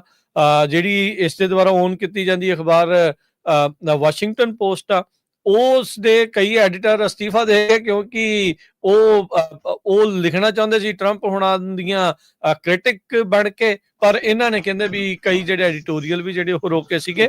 ਸੋ ਇਹ ਚੀਜ਼ ਜਿਹੜੀ ਰਿਪੋਰਟ ਆਉਣ ਤੋਂ ਬਾਅਦ 'ਚ ਹੀ ਪਹਿਲੀ ਹੀ ਜਿਹੜੀ ਨਿਊਜ਼ ਰਿਪੋਰਟ ਆਉਣ ਤੋਂ ਬਾਅਦ 'ਚ ਹੀ ਵਾਈਟ ਹਾਊਸ ਉਹਨਾਂ ਦੇ ਬਿਲਕੁਲ ਦੁਆਲੇ ਅਗਰੈਸਿਵਲੀ ਅਫੈਂਸ ਦੇ ਉੱਤੇ ਚਲਾ ਗਿਆ। ਬਾਅਦ 'ਚ ਇਵੈਂਚੁਅਲੀ ਜਿਹੜੇ ਐਮਾਜ਼ੋਨ ਵਾਲੇ ਇਸ ਗੱਲ ਤੋਂ ਜਿਹੜੇ ਕਹਿੰਦੇ ਵੀ ਉਹ ਮੁੱਕਰ ਗਏ ਆ ਜਾਂ ਇਹ ਕਹਿ ਰਹੇ ਆ ਵੀ ਨਹੀਂ ਇਸ ਨੂੰ ਅਪਰੂਵ ਜਿਹੜਾ ਉਹ ਨਹੀਂ ਸੀ ਕੀਤਾ ਗਿਆ ਵੀ ਜਿਹੜੇ ਟੈਰਿਫਸ ਆ ਉਹਦਾ ਪ੍ਰਾਈਸ ਜਿਹੜੇ ਪ੍ਰੋਡਕਟਸ ਆ ਉਹਨਾਂ ਦੇ ਨਾਲ ਲਿਖਿਆ ਜਾਊਗਾ। ਬਟ ਜੈਫ ਬੇਜ਼ੋਸ ਤੇ ਜੋ ਐਮਾਜ਼ੋਨ ਦੇ CEO ਹੈਗੇ ਆ ਉਹਨਾਂ ਦੀ ਤਾਂ ਵਾਈਟ ਹਾਊਸ ਦੀ ਜਿਹੜੀ ਲੜਾਈ ਆ ਇੱਕਦਮ ਇਹ ਸਾਹਮਣੇ ਆਈ ਲੱਗਦੀ ਹੈਗੀ ਆ ਕਿਉਂਕਿ ਕੈਰੋਲਿਨ ਲਵਿਟ ਜੋ ਪ੍ਰੈਸ ਸੈਕਟਰੀ ਆ ਉਹਨਾਂ ਨੇ ਇਹ ਕਿਹਾ ਹੈਗਾ ਵੀ ਇਹ ਹੋਸਟਾਈਲ ਤੇ ਪੋਲੀਟੀਕਲ ਐਕਟ ਹੈਗਾ ਆ ਐਮਾਜ਼ੋਨ ਦੇ ਰਾਹੀਂ, ਕਿਉਂਕਿ ਉਹਨਾਂ ਨੇ ਦੱਸਣਾ ਸੀ ਆਪਣੀ ਸਾਈਟ ਦੇ ਉੱਤੇ ਵੀ ਆਹ ਦੇਖੋ ਇੰਨੀਆਂ ਚੀਜ਼ਾਂ ਦੇ ਰੇਟ ਜਿਹੜੇ ਆ ਬਹੁਤ ਵਧੇ ਆ, ਇਹ ਟੈਰਿਫ ਕਰਕੇ ਵਧੇ ਆ। ਇਹ ਉਹਨਾਂ ਨੇ ਡਿਸਕਸ ਕੀਤਾ ਸੀ ਪਰ ਵੈਬਸਾਈਟ ਦੇ ਉੱਤੇ ਚਾੜਿਆ ਨਹੀਂ ਸੀਗਾ, ਇਹ ਉਹ ਦੱਸ ਰਹੇ ਆ। ਪਰ ਇਹਦੇ ਸੰਬੰਧ ਦੇ ਵਿੱਚ ਪ੍ਰੈਸ ਸੈਕਟਰੀ ਇਹ ਕਹਿੰਦੇ ਆ ਵੀ 40 ਸਾਲਾਂ ਦੇ ਵਿੱਚ ਇੰਨੀ ਜ਼ਿਆਦਾ ਇਨਫਲੇਸ਼ਨ ਵਧੀ ਆ ਉਹਦੇ ਬਾਰੇ ਕਦੇ ਐਮਾਜ਼ੋਨ ਨੇ ਪਹਿਲਾਂ ਜੋ ਬਾਈਡਨ ਦੀ ਸਰਕਾਰ ਸੀ ਉਹਦਾ ਕਿਉਂ ਨਹੀਂ ਕੀਤਾ ਸੀਗਾ। ਹੁਣ ਸਰੋਤਿਆਂ ਨੂੰ ਦੱਸਦੇ ਜਾਈਏ 60% ਜਿਹੜਾ ਸਮਾਨ ਐਮਾਜ਼ੋਨ ਖਰੀਦਦਾ ਆ ਉਹ ਚਾਈਨਾ ਤੋਂ ਆਉਂਦਾ ਆ। ਸੋ ਅਪਰੋਕਸੀਮੇਟਲੀ 60% ਸੇਲਸ ਜਿਹੜੇ ਆ ਉਹ ਸਮਾਲਰ ਰੀਟੇਲਸ ਤੋਂ ਆਉਂਦੀ ਆ। 145% ਜਦੋਂ ਟੈਰਿਫ ਚਾਈਨਾ ਦੇ ਉੱਤੇ ਲੱਗ ਗਿਆ ਤੇ ਤੁਹਾਨੂੰ ਇੱਥੋਂ ਅੰਦਾਜ਼ਾ ਲਾ ਸਕਦੇ ਆ ਵੀ ਕਿੰਨਾ ਕੁ ਜਿਹੜਾ ਅਸਰ ਆ ਉਹ ਐਮਾਜ਼ੋਨ ਤੇ ਪਊਗਾ। ਐਮਾਜ਼ੋਨ ਦਾ ਸਮਾਨ ਫੈਡਐਕਸ ਜਾਂ UPS ਇਹਨਾਂ ਦੇ ਥਰੂ ਡਿਲੀਵਰ ਕੀਤਾ ਜਾਂਦਾ। ਇੰਨਾ ਜ਼ਿਆਦਾ ਸਾਈਡ ਇਹਦਾ ਜਿਹੜਾ ਇਫੈਕਟ ਪੈ ਰਿਹਾ ਹੈਗਾ, ਅੱਜ UPS ਨੇ ਅਨਾਉਂਸ ਕੀਤਾ ਵੀ ਉਹ 20,000 ਲੋਕਾਂ ਨੂੰ ਲੇ ਆਫ ਕਰਨ ਜਾ ਰਹੇ ਆ ਕਿਉਂਕਿ ਐਮਾਜ਼ੋਨ ਦੀਆਂ ਜਿਹੜੀਆਂ ਸ਼ਿਪਮੈਂਟਸ ਆ ਉਹ ਬਹੁਤ ਜ਼ਿਆਦਾ ਘਟ ਗਈਆਂ ਆ। ਇਹ ਯੂਨਾਈਟਿਡ ਪਾਰਸਲ ਸਰਵਿਸ ਨੇ ਅੱਜ ਸਵੇਰੇ ਜਿਹੜਾ ਅਨਾਉਂਸ ਕੀਤਾ, CNBC ਰਿਪੋਰਟ ਕਰ ਰਿਹਾ ਹੈਗਾ। ਹਾਲਾਂਕਿ ਕੰਪਨੀ ਦੇ ਸ਼ੇਅਰ ਜਿਹੜੇ ਆ 2% ਅਪ ਗਏ ਹੈਗੇ ਆ, ਪਰ ਜੌਬ ਕੱਟਸ ਜਿਹੜੀਆਂ ਆ one of the biggest job cuts ਹੋਊਗਾ, ਕਾਰਨ ਐਮਾਜ਼ੋਨ ਦੀਆਂ ਸ਼ਿਪਮੈਂਟਸ ਬਹੁਤ ਜ਼ਿਆਦਾ ਘਟ ਗਈਆਂ ਹੈਗੀਆਂ। ਸੋ ਇਹਦੇ ਨਾਲ ਤੁਸੀਂ ਦੇਖ ਲਓ ਵੀ 20,000 ਜੇ ਲੋਕਾਂ ਦੀਆਂ ਜੌਬ ਜਾਂਦੀਆਂ 20,000 ਫੈਮਿਲੀ ਦੇ ਉੱਤੇ ਇਹ ਅਸਰ ਪੈਣ ਜਾ ਰਿਹਾ ਹੈ। 70 ਫੈਸਿਲਿਟੀਜ਼ ਦੇ ਵਿੱਚ ਕਹਿੰਦੇ ਵੀ UPS ਨੇ 20,000 ਜੌਬਾਂ ਜਿਹੜੀਆਂ ਉਹ ਕੱਟ ਕਰਨੀਆਂ ਆ। ਸੋ ਇਹ ਜਿਹੜੇ ਟੈਰਿਫਸ ਦਾ ਜਿਹੜਾ ਅਸਰ ਆ ਇਹ ਸਿੱਧੇ ਤੌਰ ਦੇ ਉੱਤੇ ਨਜ਼ਰ ਆ ਰਿਹਾ ਆ। ਟਰੰਪ ਹੋਣੀ ਹੁਣ ਹੱਲਾਸ਼ੇਰੀ ਤਾਂ ਦੇਈ ਜਾਂਦੇ ਆ, ਪਰ ਭਾਈ ਲੋਕਾਂ ਦੀ ਜ਼ਿੰਦਗੀ ਦੇ ਉੱਤੇ, ਪਰਿਵਾਰਾਂ ਦੇ ਉੱਤੇ ਭੈੜਾ ਜਿਹੜਾ ਇਸ ਦਾ ਅਸਰ ਆ ਉਹ ਦੇਖਣ ਨੂੰ ਮਿਲਣਾ ਆ। ਇਹ ਹੁਣ ਜਿਹੜੀ ਵੇਵ ਆ ਉਹ ਰਾਈਡ ਕਰਨੀ ਪੈਣੀ ਆ ਸਾਰਿਆਂ ਨੂੰ, ਔਖੇ ਸੌਖੇ ਜਿਹੜਾ ਉਹ ਹੋ ਕੇ। ਇਹ ਪਹਿਲਾ ਨਹੀਂ, ਇਸ ਤੋਂ ਇਲਾਵਾ ਹੋਰ ਵੀ ਕਈ ਜਿਹੜੇ ਉਹ ਅਸਰ ਆਪਾਂ ਨੂੰ ਦੇਖਣ ਨੂੰ ਜਿਹੜੇ ਉਹ ਮਿਲ ਸਕਦੇ ਹੈਗੇ ਆ। ਸੋ ਇੱਕ ਕੰਪਨੀ ਦੇਖੋ ਟੈਰਿਫ ਦੇ ਚੱਲਦੇ ਕੀ ਜਿਹੜੀ ਹੋਊਗੀ। ਰਿਓਟਰਸ ਹਰਜੋਤ ਸਿੰਘ ਜੀ ਰਿਪੋਰਟ ਕਰ ਰਿਹਾ, ਜਿਹੜਾ ਪ੍ਰਾਈਮ ਡੇ ਕੀਤਾ ਜਾਂਦਾ ਨਾ ਐਮਾਜ਼ੋਨ ਦੇ ਦੁਆਰਾ, ਬਹੁਤ ਸਾਰੇ ਜਿਹੜੇ ਸੈਲਰਸ ਆ ਇਸ ਵਾਰ ਹਿੱਸਾ ਨਹੀਂ ਲੈ ਰਹੇ ਉਹਦੇ ਵਿੱਚ। ਕਾਰਨ ਇਹੀ ਆ ਵੀ ਸਮਾਨ ਪਿੱਛੋਂ ਆ ਰਿਹਾ ਜੀ ਬਹੁਤ ਮਹਿੰਗਾ, ਤੇ ਉਹ ਜਿਹੜੇ ਸੇਲ ਦੇ ਉੱਤੇ ਜਿਹੜੇ ਉਹ ਨਹੀਂ ਲਾਉਣਗੇ। ਸੋ ਪ੍ਰਾਈਮ ਡੇ ਯੂਜਲੀ ਐਮਾਜ਼ੋਨ ਦਾ ਸਭ ਤੋਂ ਵੱਡਾ ਸ਼ਾਪਿੰਗ ਇਵੈਂਟ ਸਾਲ ਦਾ ਜਿਹੜਾ ਉਹ ਮੰਨਿਆ ਜਾਂਦਾ ਆ, ਬਲੈਕ ਫਰਾਈਡੇ ਤੇ ਸਾਈਬਰ ਮੰਡੇ ਤੋਂ ਬਾਅਦ ਦੇ ਵਿੱਚ। ਪਰ ਇਸ ਵਾਰ ਕਹਿੰਦੇ ਵੀ ਜਿਹੜੇ ਸੈਲਰਸ ਆ ਉਹਨਾਂ ਦੇ ਲਈ ਜਿਹੜੀ ਪਾਰਟਿਸਿਪੇਸ਼ਨ ਆ, ਬਹੁਤ ਸਾਰੇ ਜਿਹੜੇ ਉਹ ਨਾ ਕਰ ਰਹੇ ਆ। ਇਹੀ ਕਾਰਨ ਜਿਹੜੇ ਉਹ ਕਰਕੇ ਵੀ ਜਿਹੜੀ ਟ੍ਰੇਡ ਵਾਰ ਟੈਰਿਫ ਆ ਉਹਦੇ ਚੱਲਦੇ ਆ। ਜਿੱਦਾਂ ਤੁਸੀਂ ਹੁਣ ਕਲੀਅਰਲੀ ਦੱਸਿਆ ਵੀ 60% ਸਮਾਨ ਤਾਂ ਚੀਨ ਤੋਂ ਆਉਂਦਾ ਆ, ਤੇ 145% ਟੈਰਿਫ ਦੇ ਕੇ ਕਿਸੇ ਦਾ ਗੁਜ਼ਾਰਾ ਜਿਹੜਾ ਉਹ ਨਹੀਂ ਹੋਣਾ, ਤੇ ਉਹਦੇ ਵਿੱਚ ਉਹ ਜਿਹੜੇ ਸੇਲ ਤੇ ਜਿਹੜੇ ਉਹ ਨਹੀਂ ਲਾ ਸਕਣਗੇ। ਅਗਲੀ ਜਿਹੜੀ ਹਰਜੋਤ ਸਿੰਘ ਜੀ ਖਬਰ ਉਸ ਉੱਤੇ ਗੱਲ ਕਰਦੇ ਆ ਵੀ ਜਿਹੜਾ ਕੱਲ ਯੂਰਪ ਦੇ ਵਿੱਚ ਘਟਨਾ ਵਾਪਰੀ, ਸਪੇਨ ਤੇ ਪੁਰਤਗਾਲ ਦੀ ਜਿਹੜੀ ਬਿਜਲੀ ਗੁੱਲ ਜਿਹੜੀ ਹੋ ਗਈ। ਹੁਣ ਕਹਿੰਦੇ ਵੀ ਤਕਰੀਬਨ 99% ਜਿਹੜੀ ਬਿਜਲੀ ਆ ਉਸ ਨੂੰ ਮੁੜ ਬਹਾਲ ਕਰ ਦਿੱਤਾ ਗਿਆ ਹੈਗਾ ਆ। ਇਹ ਜਿਹੜੇ ਸਪੇਨ ਵਾਲੇ ਦੱਸ ਰਹੇ ਸੀ, ਕਹਿੰਦੇ ਵੀ ਉੱਥੋਂ ਦੇ ਤੜਕੇ ਸਵੇਰੇ 7 ਵਜੇ ਦੇ ਹਿਸਾਬ ਦੇ ਨਾਲ ਉੱਥੇ ਰੈਡ ਇਲੈਕਟ੍ਰਿਕਾ ਕਰਕੇ ਕੰਪਨੀ ਆ, ਉਹਨਾਂ ਨੇ ਦੱਸਿਆ ਵੀ 99% ਜਿਹੜੀ ਆ ਉਹ ਬਿਜਲੀ ਰਿਸਟੋਰ ਕਰ ਦਿੱਤੀ ਗਈ ਹੈਗੀ ਆ। 6.5 ਮਿਲੀਅਨ ਤਕਰੀਬਨ ਉਹਨਾਂ ਦੇ ਕਸਟਮਰ ਨੇ, ਉਹਨਾਂ ਨੂੰ ਰਿਸਟੋਰ ਹੋ ਗਈ ਆ। ਕੁੱਲ ਮਿਲਾ ਕੇ ਜੇ ਦੇਖਿਆ ਜਾਵੇ ਤਾਂ ਸਦਰਨ ਯੂਰਪ ਦੇ ਇਸ ਨੇਸ਼ਨ ਦੇ ਵਿੱਚ 50 ਮਿਲੀਅਨ ਲੋਕ ਹਨੇਰੇ ਦੇ ਵਿੱਚ, ਘੁੱਪ ਹਨੇਰੇ ਦੇ ਵਿੱਚ ਚਲੇ ਗਏ। 15 ਗੀਗਾਵਾਟ ਜਿਹੜੀ એનર્ਜੀ ਸੀ ਅਚਨਚੇਤੇ ਕਹਿੰਦੇ 5 ਸੈਕਿੰਡਸ ਦੇ ਵਿੱਚ ਜਿਹੜੀ 60% ਨੈਸ਼ਨਲ ਡਿਮਾਂਡ ਦੀ ਬਣਦੀ ਆ ਉਹ ਲੂਜ਼ ਕਰ ਗਏ ਸੀਗੇ। ਉੱਥੋਂ ਦੇ ਜਿਹੜੇ ਪ੍ਰਾਈਮ ਮਿਨਿਸਟਰ ਪੈਡਰੋ ਸੈਂਚੇਜ਼, ਉਹਨਾਂ ਨੇ ਕਿਹਾ ਵੀ ਜਿਹੜੀ ਸਰਕਾਰ ਆ ਉਹ ਇਸ ਟਾਈਮ ਉਹਦੀਆਂ ਪ੍ਰਾਇੋਰਟੀਜ਼ ਹੁਣ ਦੋ ਪਰਤੀ ਜਿਹੜੀਆਂ ਉਹ ਹੋ ਗਈਆਂ ਆ, ਵੀ ਸਪੇਨ ਦੀ ਇਲੈਕਟ੍ਰਿਕ ਸਿਸਟਮ ਨੂੰ ਦੁਬਾਰਾ ਰਿਸਟੋਰ ਕਰਨਾ, ਤੇ ਦੂਜਾ ਵੀ ਇਦਾਂ ਦਾ ਜਿਹੜਾ ਬਲੈਕਆਊਟ ਆ ਮੁੜ ਕੇ ਦੁਬਾਰਾ ਕਦੀ ਵੀ ਨਾ ਵਾਪਰੇ।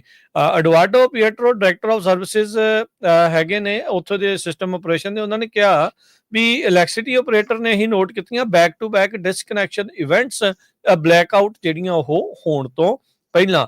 ਸਪੇਨ ਦਾ ਜਿਹੜਾ ਮੈਟਰੋਲੋਜੀਕਲ ਏਜੰਸੀ ਏਮੈਟ ਉਹਨਾਂ ਨੇ ਕਿਹਾ ਵੀ ਅਨਯੂਜੂਅਲ ਮੈਟਰੋਲੋਜੀਕਲ ਤੇ ਐਟਮੋਸਫੇਰਿਕ ਫਿਨੋਮੀਨਾ ਇਸ ਦੇ ਪਿੱਛੇ ਜਿਹੜਾ ਉਹ ਮੰਨਿਆ ਜਾ ਰਿਹਾ ਆ। ਪਰ ਕਹਿੰਦੇ ਵੀ ਉਹਨਾਂ ਨੇ ਆਪਣੇ ਵੈਦਰ ਸਟੇਸ਼ਨ ਦੇ ਉੱਤੇ ਕੋਈ ਵੀ ਇਦਾਂ ਦੀਆਂ ਨੋ ਸਡਨ ਟੈਂਪਰੇਚਰ ਫਲਕਚੁਏਸ਼ਨ ਵੀ ਤਾਪਮਾਨ ਦੇ ਵਿੱਚ ਕੋਈ ਅਚਨਚੇਤ ਤਬਦੀਲੀ ਆਈ ਹੋਵੇ ਉਹ ਰਿਕਾਰਡ ਜਿਹੜੀਆਂ ਉਹ ਨਹੀਂ ਕੀਤੀਆਂ ਗਈਆਂ ਸੀਗੀਆਂ।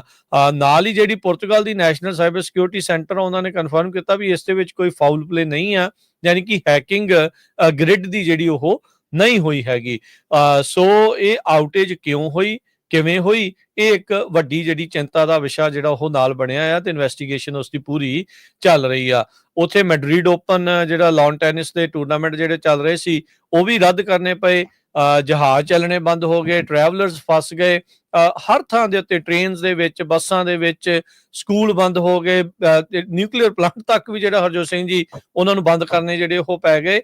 ਇਹ ਜਿਹੜੀ ਸਿਚੁਏਸ਼ਨ ਆ ਉੱਥੇ ਬਣ ਗਈ ਸੀਗੀ। ਸੋ ਉਹਨਾਂ ਨੇ ਦੱਸਿਆ ਵੀ 35,000 ਜਿਹੜੇ ਐਮਰਜੈਂਸੀ ਵਰਕਰਸ ਆ ਕਾਮੇ ਆ ਸਪੇਨ ਦੇ ਵਿੱਚ, ਉਹਨਾਂ ਨੇ 35,000 ਪੈਸੰਜਰਸ ਜੋ ਵੱਖ-ਵੱਖ ਥਾਵਾਂ ਦੇ ਉੱਤੇ ਫਸੇ ਪਏ ਸੀ ਉਹਨਾਂ ਨੂੰ ਰੈਸਕਿਊ ਜਿਹੜਾ ਉਹ ਕੀਤਾ, ਚਾਹੇ ਉਹ ਰੇਲਵੇਜ਼ ਦੇ ਵਿੱਚ ਸੀਗੇ, ਚਾਹੇ ਉਹ ਅੰਡਰਗਰਾਊਂਡ ਸੀਗੇ, ਚਾਹੇ ਉਹ ਸਬਵੇ ਸੀਗੇ ਜਾਂ ਟ੍ਰਾਂਜ਼ਿਟ ਸਿਸਟਮਸ ਦੇ ਵਿੱਚ ਸੀਗੇ। ਸੋ ਇਹ ਜਿਹੜੀ ਸਿਚੁਏਸ਼ਨ ਉੱਥੇ ਕਾਫੀ ਬੈਡ ਬਣੀ ਪਈ ਆ। ਸੋ ਇਹੀ ਜਿਹੜਾ ਉਹ ਦੇਖਿਆ ਜਾ ਰਿਹਾ ਵੀ ਇਹ ਅਚਾਨਕ ਐਸਾ ਕੀ ਜਿਹੜਾ ਉਹ ਕਾਰਨ ਬਣ ਗਿਆ ਜਿਹਦੇ ਕਰਕੇ ਇਹ ਰੇਅਰ ਐਟਮੋਸਫੇਰਿਕ ਫਿਨੋਮੀਨਾ ਦੇ ਕਰਕੇ ਕਹਿੰਦੇ ਵੀ ਇਹ ਜਿਹੜੀ ਬਿਜਲੀ ਆ ਉਹ ਅਚਨਚੇਤੇ ਜਿਹੜੀ ਉਹ ਗੁੱਲ ਹੋ ਗਈ। ਸੋ ਕਹਿੰਦੇ ਵੀ ਸਟਾਰਮਸ ਤੇ ਹੀਟ ਵੇਵ ਜਦੋਂ ਐਕਸਟ੍ਰੀਮ ਵੈਦਰ ਹੁੰਦਾ ਆ ਤੇ ਕਹਿੰਦੇ ਫਿਰ ਵੀ ਜਿਹੜੀ ਬਿਜਲੀ ਆ ਇਹਨਾਂ ਤਾਰਾਂ ਦੇ ਵਿੱਚੋਂ ਤੁਸੀਂ ਟਰਾਂਸਮਿਟ ਕਰ ਸਕਦੇ ਆ।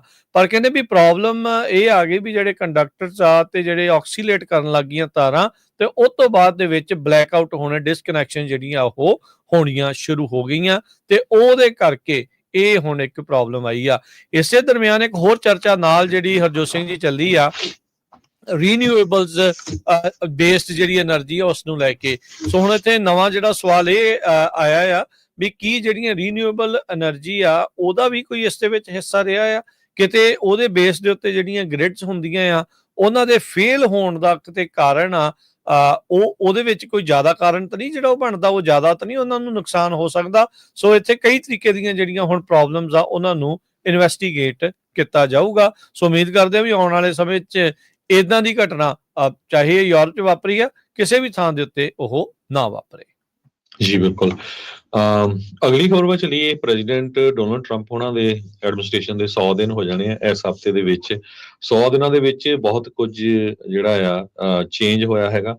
ਜੋ ਮੇਨ ਚੀਜ਼ਾਂ ਆਪਾਂ ਦੱਸਦੇ ਜਾਈਏ, ਪ੍ਰੈਜ਼ੀਡੈਂਟ ਡੋਨਲਡ ਟਰੰਪ ਉਹਨਾਂ ਨੇ 100 ਦਿਨਾਂ ਦੇ ਵਿੱਚ 142 ਐਗਜ਼ੀਕਿਊਟਿਵ ਆਰਡਰ ਜਾਰੀ ਕੀਤੇ ਆ। ਇਹ ਰੈਕਡ ਆ। ਸਭ ਤੋਂ ਘੱਟ 15 ਪ੍ਰੈਜ਼ੀਡੈਂਟ GHW ਬੁਸ਼ ਨੇ 11 ਕੀਤੇ ਸੀਗੇ। ਫਿਰ GW ਬੁਸ਼ ਨੇ 2001 ਚ 12 ਤੇ ਕਲਿੰਟਨ ਨੇ 13 ਕੀਤੇ ਸੀ 93 ਚ, ਤੇ ਨਿਕਸਨ ਨੇ 15 ਕੀਤੇ ਸੀ। ਜੋ ਪ੍ਰੈਜ਼ੀਡੈਂਟ ਰੂਜ਼ਵੈਲਟ ਸੀਗੇ 1933 ਚ, ਉਹਨਾਂ ਨੇ 99 ਐਗਜ਼ੀਕਿਊਟਿਵ ਆਰਡਰ ਜਾਰੀ ਕੀਤੇ ਸੀ। ਪ੍ਰੈਜ਼ੀਡੈਂਟ ਬਾਈਡਨ ਉਹਨਾਂ ਨੇ 42 ਜਾਰੀ ਕੀਤੇ ਸੀ। ਸੋ ਇਹ ਇੱਕ ਤਰ੍ਹਾਂ ਦੇ ਨਾਲ ਰੈਕਡ ਬਣਾਇਆ ਹੈਗਾ। ਤੇ 200 ਤੋਂ ਵੱਧ ਜਿਹੜੇ ਆ ਲਾ ਸੂਟਸ ਟਰੰਪ ਐਡਮਿਨਿਸਟ੍ਰੇਸ਼ਨ ਦੇ ਅਗੇਂਸਟ ਹੋ ਚੁੱਕੇ ਆ 100 ਦਿਨਾਂ ਦੇ ਵਿੱਚ। 42% ਦੇ ਕਰੀਬ ਟਰੰਪ ਉਹਨਾਂ ਦੀ ਅਪਰੂਵਲ ਰੇਟਿੰਗ ਆ। 45% ਤੋਂ ਘੱਟ ਕੇ ਇਹ 42% ਦੇ ਉੱਤੇ ਪਹੁੰਚ ਗਈ ਹੈਗੀ ਆ। 39 ਲੋਕਾਂ ਨੂੰ ਮਾਫੀ ਕੀਤਾ ਗਿਆ, ਪਲੱਸ ਹੰਡਰਡਸ ਆਫ ਜਨਵਰੀ 6 ਦੇ ਜਿਹੜੇ ਡਿਫੈਂਡੈਂਟ ਸੀਗੇ, 1500 ਦੇ ਕਰੀਬ ਡਿਫੈਂਡੈਂਟ ਸੀਗੇ, ਉਹਨਾਂ ਨੂੰ ਜਿਹੜਾ ਮਾਫ ਕੀਤਾ ਗਿਆ। ਹਜ਼ਾਰਾਂ ਦੀ ਗਿਣਤੀ ਦੇ ਵਿੱਚ ਜਿਹੜੇ ਫੈਡਰਲ EMPLOYEES ਆ ਉਹ ਲੇ ਆਫ ਕਰ ਦਿੱਤੇ ਗਏ ਹੈਗੇ ਆ। ਇਮੀਗ੍ਰੇਸ਼ਨ ਦੇ ਮਾਮਲੇ ਦੇ ਵਿੱਚ ਪ੍ਰੈਜ਼ੀਡੈਂਟ ਟਰੰਪ ਉਹਨਾਂ ਦਾ ਜਿਹੜਾ ਸਭ ਤੋਂ ਜ਼ਿਆਦਾ ਜਿਹੜਾ ਪੋਜ਼ਿਟਿਵ ਰਿਹਾ ਹੈਗਾ ਆ, ਕਿਉਂਕਿ ਆਲਮੋਸਟ ਜੋ ਇਲੀਗਲ ਕ੍ਰਾਸਿੰਗ ਆ ਉਹ ਬੰਦ ਹੋ ਗਈ ਹੈਗੀ ਆ। ਜੋ ਚਾਹੇ ਉਹ ਸਦਰਨ ਬਾਰਡਰ ਤੋਂ ਆਉਂਦੀ ਸੀ, ਚਾਹੇ ਕੈਨੇਡਾ ਵਾਲੇ ਬਾਰਡਰ ਤੋਂ ਆਉਂਦੀ ਸੀ, ਤੇ ਡਿਪੋਰਟੇਸ਼ਨ ਵੀ ਪੂਰੇ ਜ਼ੋਰ ਸ਼ੋਰ ਦੇ ਨਾਲ ਚੱਲ ਰਹੀ ਹੈਗੀ ਆ। ਟੈਰਿਫ ਵੀ ਪਹਿਲੀ ਵਾਰੀ ਬਹੁਤ ਸਾਰੇ ਮੁਲਕਾਂ ਦੇ ਉੱਤੇ ਲਾਏ ਗਏ ਹੈਗੇ ਆ। ਇਨਫਲੇਸ਼ਨ 2.4% ਦੇ ਕਰੀਬ ਮਾਰਚ ਦੇ ਵਿੱਚ ਹੋ ਗਈ ਹੈਗੀ ਆ। ਹਾਲਾਂਕਿ ਉਹਨਾਂ ਨੇ ਇਹ ਕਿਹਾ ਸੀ ਵੀ ਮੈਂ ਜਿਹੜੀ ਇਨਫਲੇਸ਼ਨ ਆ ਉਹ ਡੇ 1 ਤੋਂ ਹੀ ਐਂਡ ਕਰ ਦੂੰਗਾ। ਸਟਾਕ ਮਾਰਕੀਟ ਦਾ ਕੀ ਹਾਲ ਹੋਇਆ ਇਹ ਤੁਹਾਡੇ ਸਾਹਮਣੇ ਹੈਗਾ। ਸੋ ਕਾਫੀ ਕੁਝ ਜਿਹੜਾ ਆ ਕਹਿੰਦੇ ਭਈ ਲਾਰਜ ਸਕੇਲ ਤੇ ਪਹਿਲੇ 100 ਦਿਨਾਂ ਦੇ ਵਿੱਚ ਟਰੰਪ ਉਹਨਾਂ ਦਾ ਜਿਹੜਾ ਐਡਮਿਨਿਸਟ੍ਰੇਸ਼ਨ ਆ ਉਹ ਵਾਪਰਿਆ ਹੈਗਾ। ਟਰੰਪ ਹੋਣੀ ਜਿਹੜਾ ਕਹਿੰਦੇ ਆ ਵੀ ਉਹ ਹਮੇਸ਼ਾ ਕੰਮ ਕਰਦੇ ਰਹਿੰਦੇ ਆ, ਤਕਰੀਬਨ ਹਰ ਵੀਕਐਂਡ ਦੇ ਉੱਤੇ ਛੁੱਟੀ ਮਨਾਈ ਉਹਨਾਂ ਨੇ, ਹਰ ਵੀਕਐਂਡ ਦੇ ਉੱਤੇ ਗੋਲਫ ਜਿਹੜੀ ਉਹ ਖੇਡੀ। ਸੋ ਵੇਸਟ ਐਂਡ ਫਰਾਡ ਰੋਕਣ ਦੇ ਲਈ ਮੈਨੂੰ ਲੱਗਦਾ ਇਹਨਾਂ ਨੂੰ ਇਹ ਵੀ ਚੀਜ਼ ਜਿਹੜੀ ਉਹ ਬੰਦ ਕਰਨੀ ਜਿਹੜੀ ਉਹ ਚਾਹੀਦੀ ਆ। ਅਕਸਰ ਖਰਚਾ ਜਿਹੜਾ ਉਹ ਫਿਰ ਹੁੰਦਾ ਆ। ਤੁਸੀਂ ਜਿੱਦਾਂ ਦੱਸ ਰਹੇ ਸੀਗੇ ਹਰਜੋਤ ਸਿੰਘ ਜੀ ਵੀ 11-11 ਆ, ਇਹ ਤਾਂ ਇੱਕ ਸਿਟਿੰਗ 'ਚ 11-11 ਸਾਈਨ ਕਰਕੇ ਉਹ ਜਾਂਦੇ ਆ। ਐਗਜ਼ੈਕਟਿਵ ਆਰਡਰ ਤੇ ਐਂ ਸਾਈਨ ਕਰਦੇ ਆ ਵੀ ਜਿੱਦਾਂ ਕੋਈ ਚੱਕਰ ਹੀ ਕੋਈ ਨਹੀਂ, ਵੀ ਬੰਦੇ ਆਟੋਗ੍ਰਾਫ ਲੈਣ ਜਿਹੜੇ ਉਹ ਆਏ ਹੁੰਦੇ ਆ। ਸੋ ਇਹ ਸਾਰੀਆਂ ਚੀਜ਼ਾਂ ਇਸ ਟਾਈਮ 'ਤੇ ਚੱਲ ਰਹੀਆਂ। ਸੋ ਟਰੰਪ ਉਹਨਾਂ ਦੀ ਅਪਰੂਵਲ ਰੇਟਿੰਗ ਜਿੱਦਣ ਚੁਣੇ ਗਏ ਸੀ ਤੇ ਉਸ ਤੋਂ ਲੈ ਕੇ 100 ਦਿਨਾਂ ਬਾਅਦ ਥੱਲੇ ਨੂੰ ਜਿਹੜੀ ਉਹ ਆਈ ਹੈਗੀ ਆ, ਤੇ ਉਹਨਾਂ ਨੇ ਰੈਲੀ ਕਰਨੀ ਆ ਹੁਣ ਮਿਸ਼ੀਗਨ ਦੇ ਵਿੱਚ। ਸੋ ਕਹਿੰਦੇ ਵੀ ਆਪਣੇ ਮਿਸ਼ੀਗਨ ਦੇ ਵਿੱਚ ਜਿਹੜੀ ਪਾਲਿਸੀ ਜਿਹੜੀਆਂ ਚਰਚਾਵਾਂ ਤੁਸੀਂ ਕੀਤੀਆਂ ਵੀ ਉਸ ਦੇ ਬਾਰੇ ਉਹ ਜ਼ਰੂਰ ਵੱਧ ਚੜ ਕੇ ਜਿਹੜਾ ਉਹ ਦੱਸਣਗੇ ਵੀ ਅਸੀਂ ਆਹ ਚੀਜ਼ਾਂ ਜਿਹੜੀਆਂ ਇਸ ਦੇ ਵਿੱਚ ਕਾਮਯਾਬੀਆਂ ਜਿਹੜੀਆਂ ਉਹ ਹਾਸਲ ਕੀਤੀਆਂ ਹੈਗੀਆਂ ਆ। ਸੋ ਇਹ ਹੁਣ ਦੇਖਦੇ ਆ ਕੀ ਬਣਦਾ ਆ। ਉਧਰ ਬਜਟ ਨੂੰ ਲੈ ਕੇ ਹਰਜੋਤ ਸਿੰਘ ਜੀ ਚਰਚਾ ਜਿਹੜੀ ਆ ਉਹ ਤੇਜ਼ ਦੁਬਾਰਾ ਹੋ ਰਹੀ ਆ ਵੀ ਕਿੱਦਾਂ ਦਾ ਜਿਹੜਾ ਬਜਟ ਆ ਉਹ ਆ ਸਕਦਾ ਆ।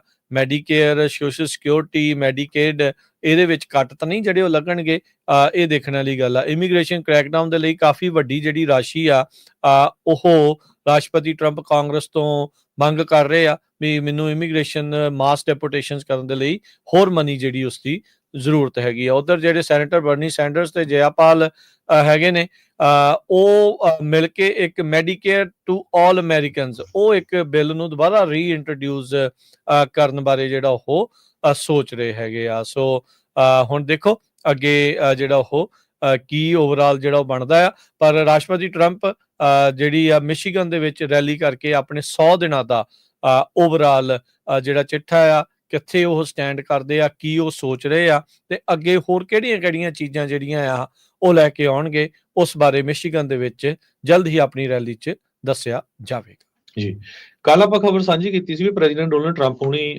ਟਰੱਕਰਸ ਦੇ ਮਾਮਲੇ ਦੇ ਵਿੱਚ ਇੰਗਲਿਸ਼ ਪ੍ਰੋਫੀਸ਼ੀਐਂਸੀ ਮੈਂਡੇਟਰੀ ਤੇ ਇੰਗਲਿਸ਼ ਬਿਲਕੁਲ ਆਉਣੀ ਚਾਹੀਦੀ ਹੈਗੀ ਆ। ਜਿਹੜੇ ਟਰੱਕਰਸ ਆ ਉਹਨਾਂ ਨੇ ਐਗਜ਼ੀਕਿਊਟਿਵ ਆਰਡਰ ਜਾਰੀ ਕੀਤਾ ਆ।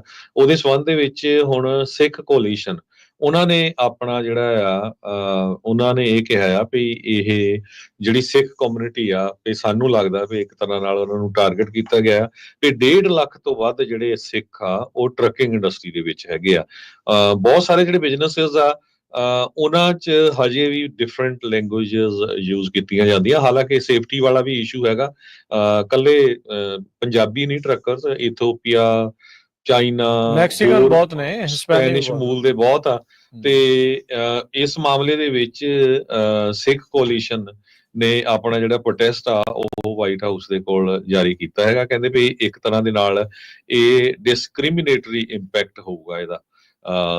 ਉਹ ਇਸ ਕਰਕੇ ਹੋਊਗਾ ਕਿਉਂਕਿ ਆਪਾਂ ਜਿਹੜੇ ਆ ਬਹੁਤ ਜਲਦੀ ਪਛਾਣੇ ਜਾਂਦੇ ਆ। ਸੋ ਕਿਉਂਕਿ ਸ਼ਕਲ ਤੋਂ ਦਸਤਾਰ ਸਜਾਉਂਦੇ ਆ ਜਾਂ ਕਲਰ ਤੋਂ ਰਿਕੋਗਨਾਈਜ਼ ਹੋ ਜਾਂਦੇ ਆ। ਸੋ ਹਾਲਾਂਕਿ ਬਹੁਤ ਸਾਰੇ ਲੋਕ ਇਨਕਲੂਡਿੰਗ ਅਸੀਂ ਵੀ ਇਹ ਕਹਿੰਦੇ ਆ ਵੀ ਠੀਕ ਆ, ਇੰਗਲਿਸ਼ ਆਣੀ ਚਾਹੀਦੀ, ਉਨੀ ਕੁ ਤਾਂ ਜ਼ਰੂਰ ਆਣੀ ਚਾਹੀਦੀ ਗੁਜ਼ਾਰੇ ਜੋਗੀ। ਪਰ ਜਿਹਨੂੰ ਜਮੋਂ ਹੀ ਨਹੀਂ ਆਉਂਦੀ ਫਿਰ ਉਹ ਪ੍ਰੋਬਲਮ ਹੈਗੀ ਆ। ਸੋ ਨੈਚੁਰਲੀ ਹੁਣ ਸਾਰਿਆਂ ਨੂੰ ਸਿੱਖਣੀ ਤਾਂ ਪਊਗੀ। ਹਾਲਾਂਕਿ ਕੋਈ ਬੜਾ ਔਖਾ ਕੰਮ ਨਹੀਂ ਹੈਗਾ। ਸਟੋਰ ਤੇ ਤੁਸੀਂ 6 ਮਹੀਨੇ ਲਾ ਲਓ, ਤੁਹਾਨੂੰ ਇੰਗਲਿਸ਼ ਐਨ ਆ ਜਾਂਦੀ ਆ। ਤੁਹਾਨੂੰ ਤਰ੍ਹਾਂ ਤਰ੍ਹਾਂ ਦੇ ਉੱਥੇ ਕਸਟਮਰ ਮਿਲਦੇ। ਇੰਗਲਿਸ਼ ਨਹੀਂ, ਇਕੱਲੀ ਸਪੈਨਿਸ਼ ਵੀ ਸਿੱਖ ਜਾਂਦੇ ਬਹੁਤ ਸਾਰੇ।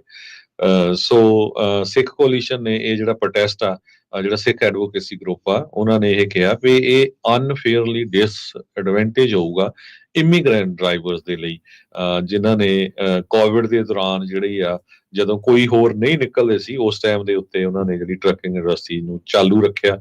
ਲੋਕਾਂ ਤੱਕ ਜਿਹੜਾ ਸਮਾਨ, ਉਹ ਫੂਡ, ਸਾਰਾ ਕੁਝ ਪਹੁੰਚਾਉਂਦੇ ਰਹੇ ਹੈਗੇ ਆ। ਸੋ ਇਹ ਉਹਨਾਂ ਨੇ ਸਿੱਖ ਡਰਾਈਵਰਸ ਦੇ ਹੱਕ ਦੇ ਵਿੱਚ ਜਿਹੜਾ ਆ ਇਹ ਪ੍ਰੋਟੈਸਟ ਜਾਰੀ ਕੀਤਾ ਵਾਈਟ ਹਾਊਸ ਦੇ ਕੋਲ। ਜੀ ਬਿਲਕੁਲ। ਸੋ ਦੇਖੋ ਕੀ ਹੁੰਦਾ, ਪਰ ਜਿਹੜੀ ਇਹਨਾਂ ਦੀ ਥਿਊਰੀ ਹੈ ਇਨਸਾਈਡ, ਜਿਹੜੀ ਮਾਗਾ ਥਿਊਰੀ ਆ ਵੀ ਬਹੁਤ ਜ਼ਿਆਦਾ ਫੋਰਨਰਸ ਆ ਗਏ ਆ ਜੀ ਇੱਥੇ, ਫੋਰਨ ਲੈਂਗੁਏਜ ਬੋਲਣ ਵਾਲੇ, ਇਸ ਲਈ ਜਿਹੜਾ ਉਹ ਕਰ ਰਹੇ ਆ। ਇਵੈਂਚੁਅਲੀ ਜਿਹੜਾ ਹਰਜੋਤ ਸਿੰਘ ਜੀ ਸ਼ਿਕੰਜਾ ਕੱਸਣਾ ਕਿਸੇ ਨਾ ਕਿਸੇ ਤਰੀਕੇ ਦੇ ਨਾਲ। ਸੋ ਇਹਦੇ ਵਿੱਚ ਪਹਿਲੋਂ ਵੀ ਹੋਇਆ, ਇਹ ਕਿਸੇ ਨਾਲ ਵੀ ਜਿਹੜਾ ਹੋਊਗਾ ਨਸਲ ਦੇ ਤੇ ਰੰਗ ਦੇ ਜਿਹੜੇ ਉੱਤੇ ਕਿਤੇ ਨਾ ਕਿਤੇ ਤਾਂ ਇਹ ਸਾਰੀਆਂ ਚੀਜ਼ਾਂ ਦਾ ਸਾਹਮਣਾ ਜਿਹੜਾ ਉਹ ਲੋਕਾਂ ਨੂੰ ਕਰਨਾ ਪੈਣਾ। ਤੇ ਹੁਣ ਆਪਣੇ ਟਰੱਕਰ ਜਾਂਦੇ ਹੋਣਗੇ ਮੈਕਸੀਕੋ ਵੱਲ ਨੂੰ ਵੀ, ਹੁਣ ਉਹ ਅਗਲੇ ਵੀ ਕਰ ਦੇਣ ਵੀ ਪਹਿਲਾਂ ਸਪੈਨਿਸ਼ ਸਿੱਖੋ ਤੇ ਫਿਰ ਅਸੀਂ ਤੁਹਾਨੂੰ ਆਉਣ ਦੇਣਾ ਇੱਧਰ, ਫਿਰ ਦੇਖਾਂਗੇ। ਉਹ ਕੁਬੈਕ ਵਾਲੇ ਕਹਿਣ ਵੀ ਅਸੀਂ ਹੁਣ ਫਰੈਂਚ ਵਾਲੇ ਹੀ ਜਿਹੜੇ ਆ ਸਿਰਫ ਉਹੀ ਕਰਨ ਦੇਣੇ ਆ।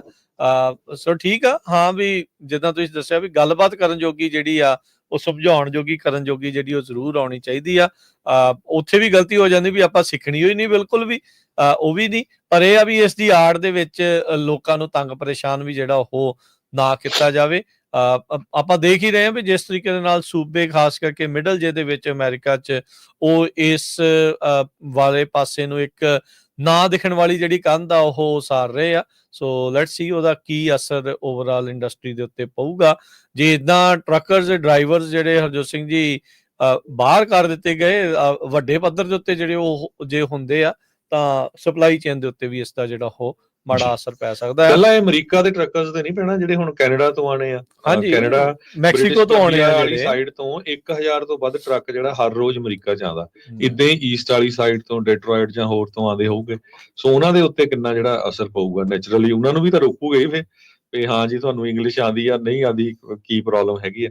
ਸਪਲਾਈ ਚੇਨ ਚੱਲੂ ਕਿੱਦਾਂ, ਇਹ ਕੰਮ ਔਖਾ ਹੋ ਜਾਣਾ ਨਾ। ਇਹ ਐਡਾ ਸੌਖਾ ਨਹੀਂ ਆ ਜਿਹੜਾ ਉਹ ਜਿਹੜਾ ਕਹਿਣਾ ਠੀਕ ਆ, ਹਾਂ ਭਾਵਨਾ ਤੁਹਾਡੀ ਠੀਕ ਆ, ਪਰ ਇਸ ਦੇ ਤਹਿਤ ਬੜੀ ਸਖਤੀ ਕਰਕੇ ਵੀ ਜਿਹੜਾ ਉਹ ਸਰਨਾ ਨਹੀਂ ਹੈਗਾ ਜੀ। ਤੇ ਸਾਡਾ ਖਬਰਾਂ ਦਾ ਸਮਾਂ ਵੀ ਸਮਾਪਤੀ ਵਾਲਾ। ਇੱਕ ਜ਼ਰੂਰ ਆਪਾਂ ਅਨਾਉਂਸਮੈਂਟ ਕਰਨੀ ਆ, ਜਿੰਨੇ ਵੀ ਸਾਡੇ ਸਰੋਤੇ ਹੈਗੇ ਆ, ਜੋ ਜਰਨਲਿਸਟ ਅਵਤਾਰ ਸਿੰਘ ਆ, ਜਿਨ੍ਹਾਂ ਨੂੰ ਤੁਸੀਂ ਹਰ ਹਫ਼ਤੇ ਸੁਣਦੇ ਹੈਗੇ ਆ, ਉਹਨਾਂ ਨੇ ਰਿਸਰਚ ਕੀਤੀ ਆ ਬਹੁਤ ਵੱਡੇ ਪੱਧਰ ਦੇ ਉੱਤੇ ਸਿੱਖ ਨੈਸ਼ਨਲਿਜ਼ਮ ਦੇ ਉੱਤੇ, ਸਿੱਖ ਕੌਮਵਾਦ ਦਾ ਸੰਕਲਪ। ਇੱਕ ਬੁੱਕ ਲਿਖੀ ਆ, ਜਿਹੜੇ ਐਗਰੀ ਕਰਦੇ ਜਾਂ ਨਹੀਂ ਵੀ ਐਗਰੀ ਕਰਦੇ, ਹਰ ਇੱਕ ਨੂੰ ਉਹ ਪੜ੍ਹਨੀ ਚਾਹੀਦੀ ਆ। ਖਾਸ ਕਰਕੇ ਜਿਹੜੇ ਮੇਰੇ ਕਾਮਰੇਡ ਭਰਾ ਹੈਗੇ ਉਹਨਾਂ ਨੂੰ ਜ਼ਰੂਰ। ਸੋ ਉਹ ਜਿਹੜੀ ਬੁੱਕ ਆ ਉਹ ਤੁਸੀਂ ਪੰਜਾਬੀ ਰੇਡੀਓ USA ਦੇ ਸੈਨੋਜ਼ੇ ਸਟੂਡੀਓ ਤੋਂ ਵੀ ਤੇ ਪੰਜਾਬੀ ਰੇਡੀਓ USA ਦੇ ਫ੍ਰਿਜਨੋ ਸਟੂਡੀਓ ਤੋਂ ਪ੍ਰਾਪਤ ਕਰ ਸਕਦੇ ਆ। ਜੇ ਤੁਸੀਂ ਦੂਰ ਦਰਾਡੇ ਰਹਿੰਦੇ ਆ ਤਾਂ ਤੁਹਾਨੂੰ ਉਹ ਸ਼ਿਪ ਕੀਤੀ ਜਾ ਸਕਦੀ ਆ। ਉਹਦੇ ਬਾਰੇ ਥੋੜੀ ਜਿਹੀ ਡਿਟੇਲ ਜ਼ਰੂਰ ਦੱਸ ਦਿਓ। ਜੀ ਬਿਲਕੁਲ ਜੀ, ਕਾਲ ਕਰ ਸਕਦੇ ਹੋ ਤੁਸੀਂ ਸਟੂਡੀਓ ਦੇ ਵਿੱਚ। ਸਾਡੇ ਫੋਨ ਨੰਬਰਸ ਹੈਗੇ ਆ 408 272 5200 ਜਾਂ 408 722 7698, 4087227698 ਜਾਂ 4082725200। ਸੋ ਅਵਤਾਰ ਸਿੰਘ ਜੀ ਜੋ ਕਿ ਆਪਣੇ ਨਾਲ ਦਾ ਪੰਥਕ ਪੈਰਾਡਾਈਮ ਪ੍ਰੋਗਰਾਮ ਲੈ ਕੇ ਹਰ ਜਿਹੜੇ ਬੁੱਧਵਾਰ ਨੂੰ ਹਾਜ਼ਰ ਹੁੰਦੇ ਆ। ਜੀਓ ਪੋਲੀਟਿਕਸ ਲੈਂਸ ਦੇ ਵਿੱਚ ਕੀ ਚੱਲ ਰਿਹਾ ਆ, ਤੇ ਜਿਹੜਾ ਸਿੱਖ ਕੌਮਵਾਦ ਦਾ ਜਿਹੜਾ ਸੰਕਲਪ ਆ, ਨਾ ਹਮ ਹਿੰਦੂ ਨਾ ਮੁਸਲਮਾਨ, ਇਹ ਜਿਹੜੀ ਅਵਤਾਰ ਸਿੰਘ ਜੀ ਨੇ ਬੜੀ ਹੀ ਗਹੀਨ ਜਿਹੜੀ ਕਹਿ ਲਓ ਵੀ ਰਿਸਰਚ ਤੋਂ ਬਾਅਦ ਚ, ਖੋਜ ਤੋਂ ਬਾਅਦ ਚ ਇਹ ਕਿਤਾਬ ਜਿਹੜੀ ਉਹਨਾਂ ਨੇ ਪੇਸ਼ ਕੀਤੀ ਆ। ਤੁਸੀਂ ਦੇਖੋਗੇ ਜਦੋਂ ਕਿਤਾਬ ਨੂੰ ਪੜ੍ਹਦੇ ਆ ਵੀ ਉਹਨਾਂ ਨੇ ਮੈਨੂੰ ਲੱਗਦਾ ਤਕਰੀਬਨ ਹਰਜੋਤ ਸਿੰਘ ਜੀ 40 ਤੋਂ 50 ਜਿਹੜੀਆਂ ਹੋਰ ਕਿਤਾਬਾਂ ਪੜ੍ਹਨ ਤੋਂ ਬਾਅਦ ਚ ਦੁਨੀਆ ਭਰ ਦੇ ਵੱਖ-ਵੱਖ ਨੈਸ਼ਨਲਿਸਟ ਮੂਵਮੈਂਟਸ ਨੂੰ ਜਿਹੜੀ ਉਹ ਜਾਣਨ ਤੋਂ ਬਾਅਦ ਚ ਸਿੱਖ ਦੀ ਇਹ ਜਿਹੜੀ ਸੰਕਲਪ ਆ, ਸਿੱਖ ਰਾਜ ਦੀ ਜਿਹੜੀ ਪ੍ਰਾਪਤੀ ਦੀ ਜਿਹੜੀ ਗੱਲ ਆ, ਕਿੱਦਾਂ ਆ, ਕਿਵੇਂ ਆ, ਕਿਉਂ ਆ, ਉਹ ਸਾਰੀ ਜਿਹੜੀ ਇਸ ਦੇ ਵਿੱਚ ਗਹੀਨ ਚਰਚਾ ਜਿਹੜੀ ਉਹਨਾਂ ਨੇ ਕੀਤੀ ਆ, ਉਹ ਖੋਜ ਤੋਂ ਬਾਅਦ ਦੇ ਵਿੱਚ ਉਹਨਾਂ ਨੇ ਇੱਕ ਕਿਤਾਬ ਜਿਹੜੀ ਪਾਠਕਾਂ ਦੀ ਝੋਲੀ ਦੇ ਵਿੱਚ ਪਾਈ ਆ। ਸੋ ਸਭ ਨੂੰ ਜਿਹੜੀ ਇਹ ਜ਼ਰੂਰ ਕਿਤਾਬ ਪੜ੍ਹਨੀ ਜਿਹੜੀ ਉਹ ਚਾਹੀਦੀ ਆ, ਤੇ ਸਮਝਣ ਦੀ ਜਿਹੜੀ ਜ਼ਰੂਰਤ ਆ।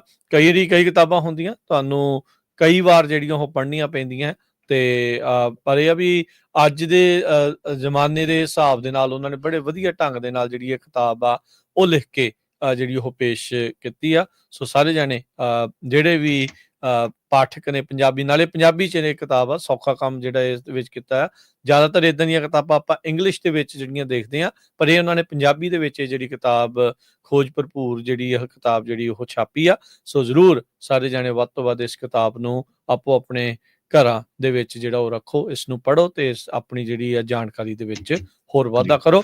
ਬੁੱਕ ਆਰਡਰ ਕਰਨ ਦੇ ਲਈ, ਬਾਏ ਕਰਨ ਦੇ ਲਈ ਜਿਹੜਾ ਤੁਸੀਂ ਕਾਲ ਕਰ ਸਕਦੇ ਆ 408 722 7698 ਦੇ ਉੱਤੇ। ਖਾਸ ਕਰਕੇ ਉਹ ਜਿਹੜੇ ਲੋਕ ਚਾਹੁੰਦੇ ਆ ਵੀ ਸਿੱਖਾਂ ਦਾ ਆਪਣਾ ਘਰ ਹੋਣਾ ਚਾਹੀਦਾ, ਸਿੱਖ ਇੱਕ ਵੱਖਰੀ ਕੌਮ ਹੈਗੀ ਆ, ਉਹਨਾਂ ਨੂੰ ਪਤਾ ਲੱਗੂਗਾ ਵੀ ਕਿਹੜੇ ਬੇਸਿਸ ਦੇ ਉੱਤੇ ਸਰਦਾਰ ਅਵਤਾਰ ਸਿੰਘ ਉਹਨਾਂ ਨੇ ਕਿੰਨੇ ਮੁਲਕਾਂ ਦੇ ਨੈਸ਼ਨਲਿਸਟ ਜਿਹੜੀਆਂ ਮੂਵਮੈਂਟਸ ਆ ਉਹਨਾਂ ਦੇ ਬੇਸ ਦੇ ਉੱਤੇ ਜਿਹੜਾ ਇਹ ਕਨਕਲੂਜਨ ਕੱਢਿਆ ਹੈਗਾ।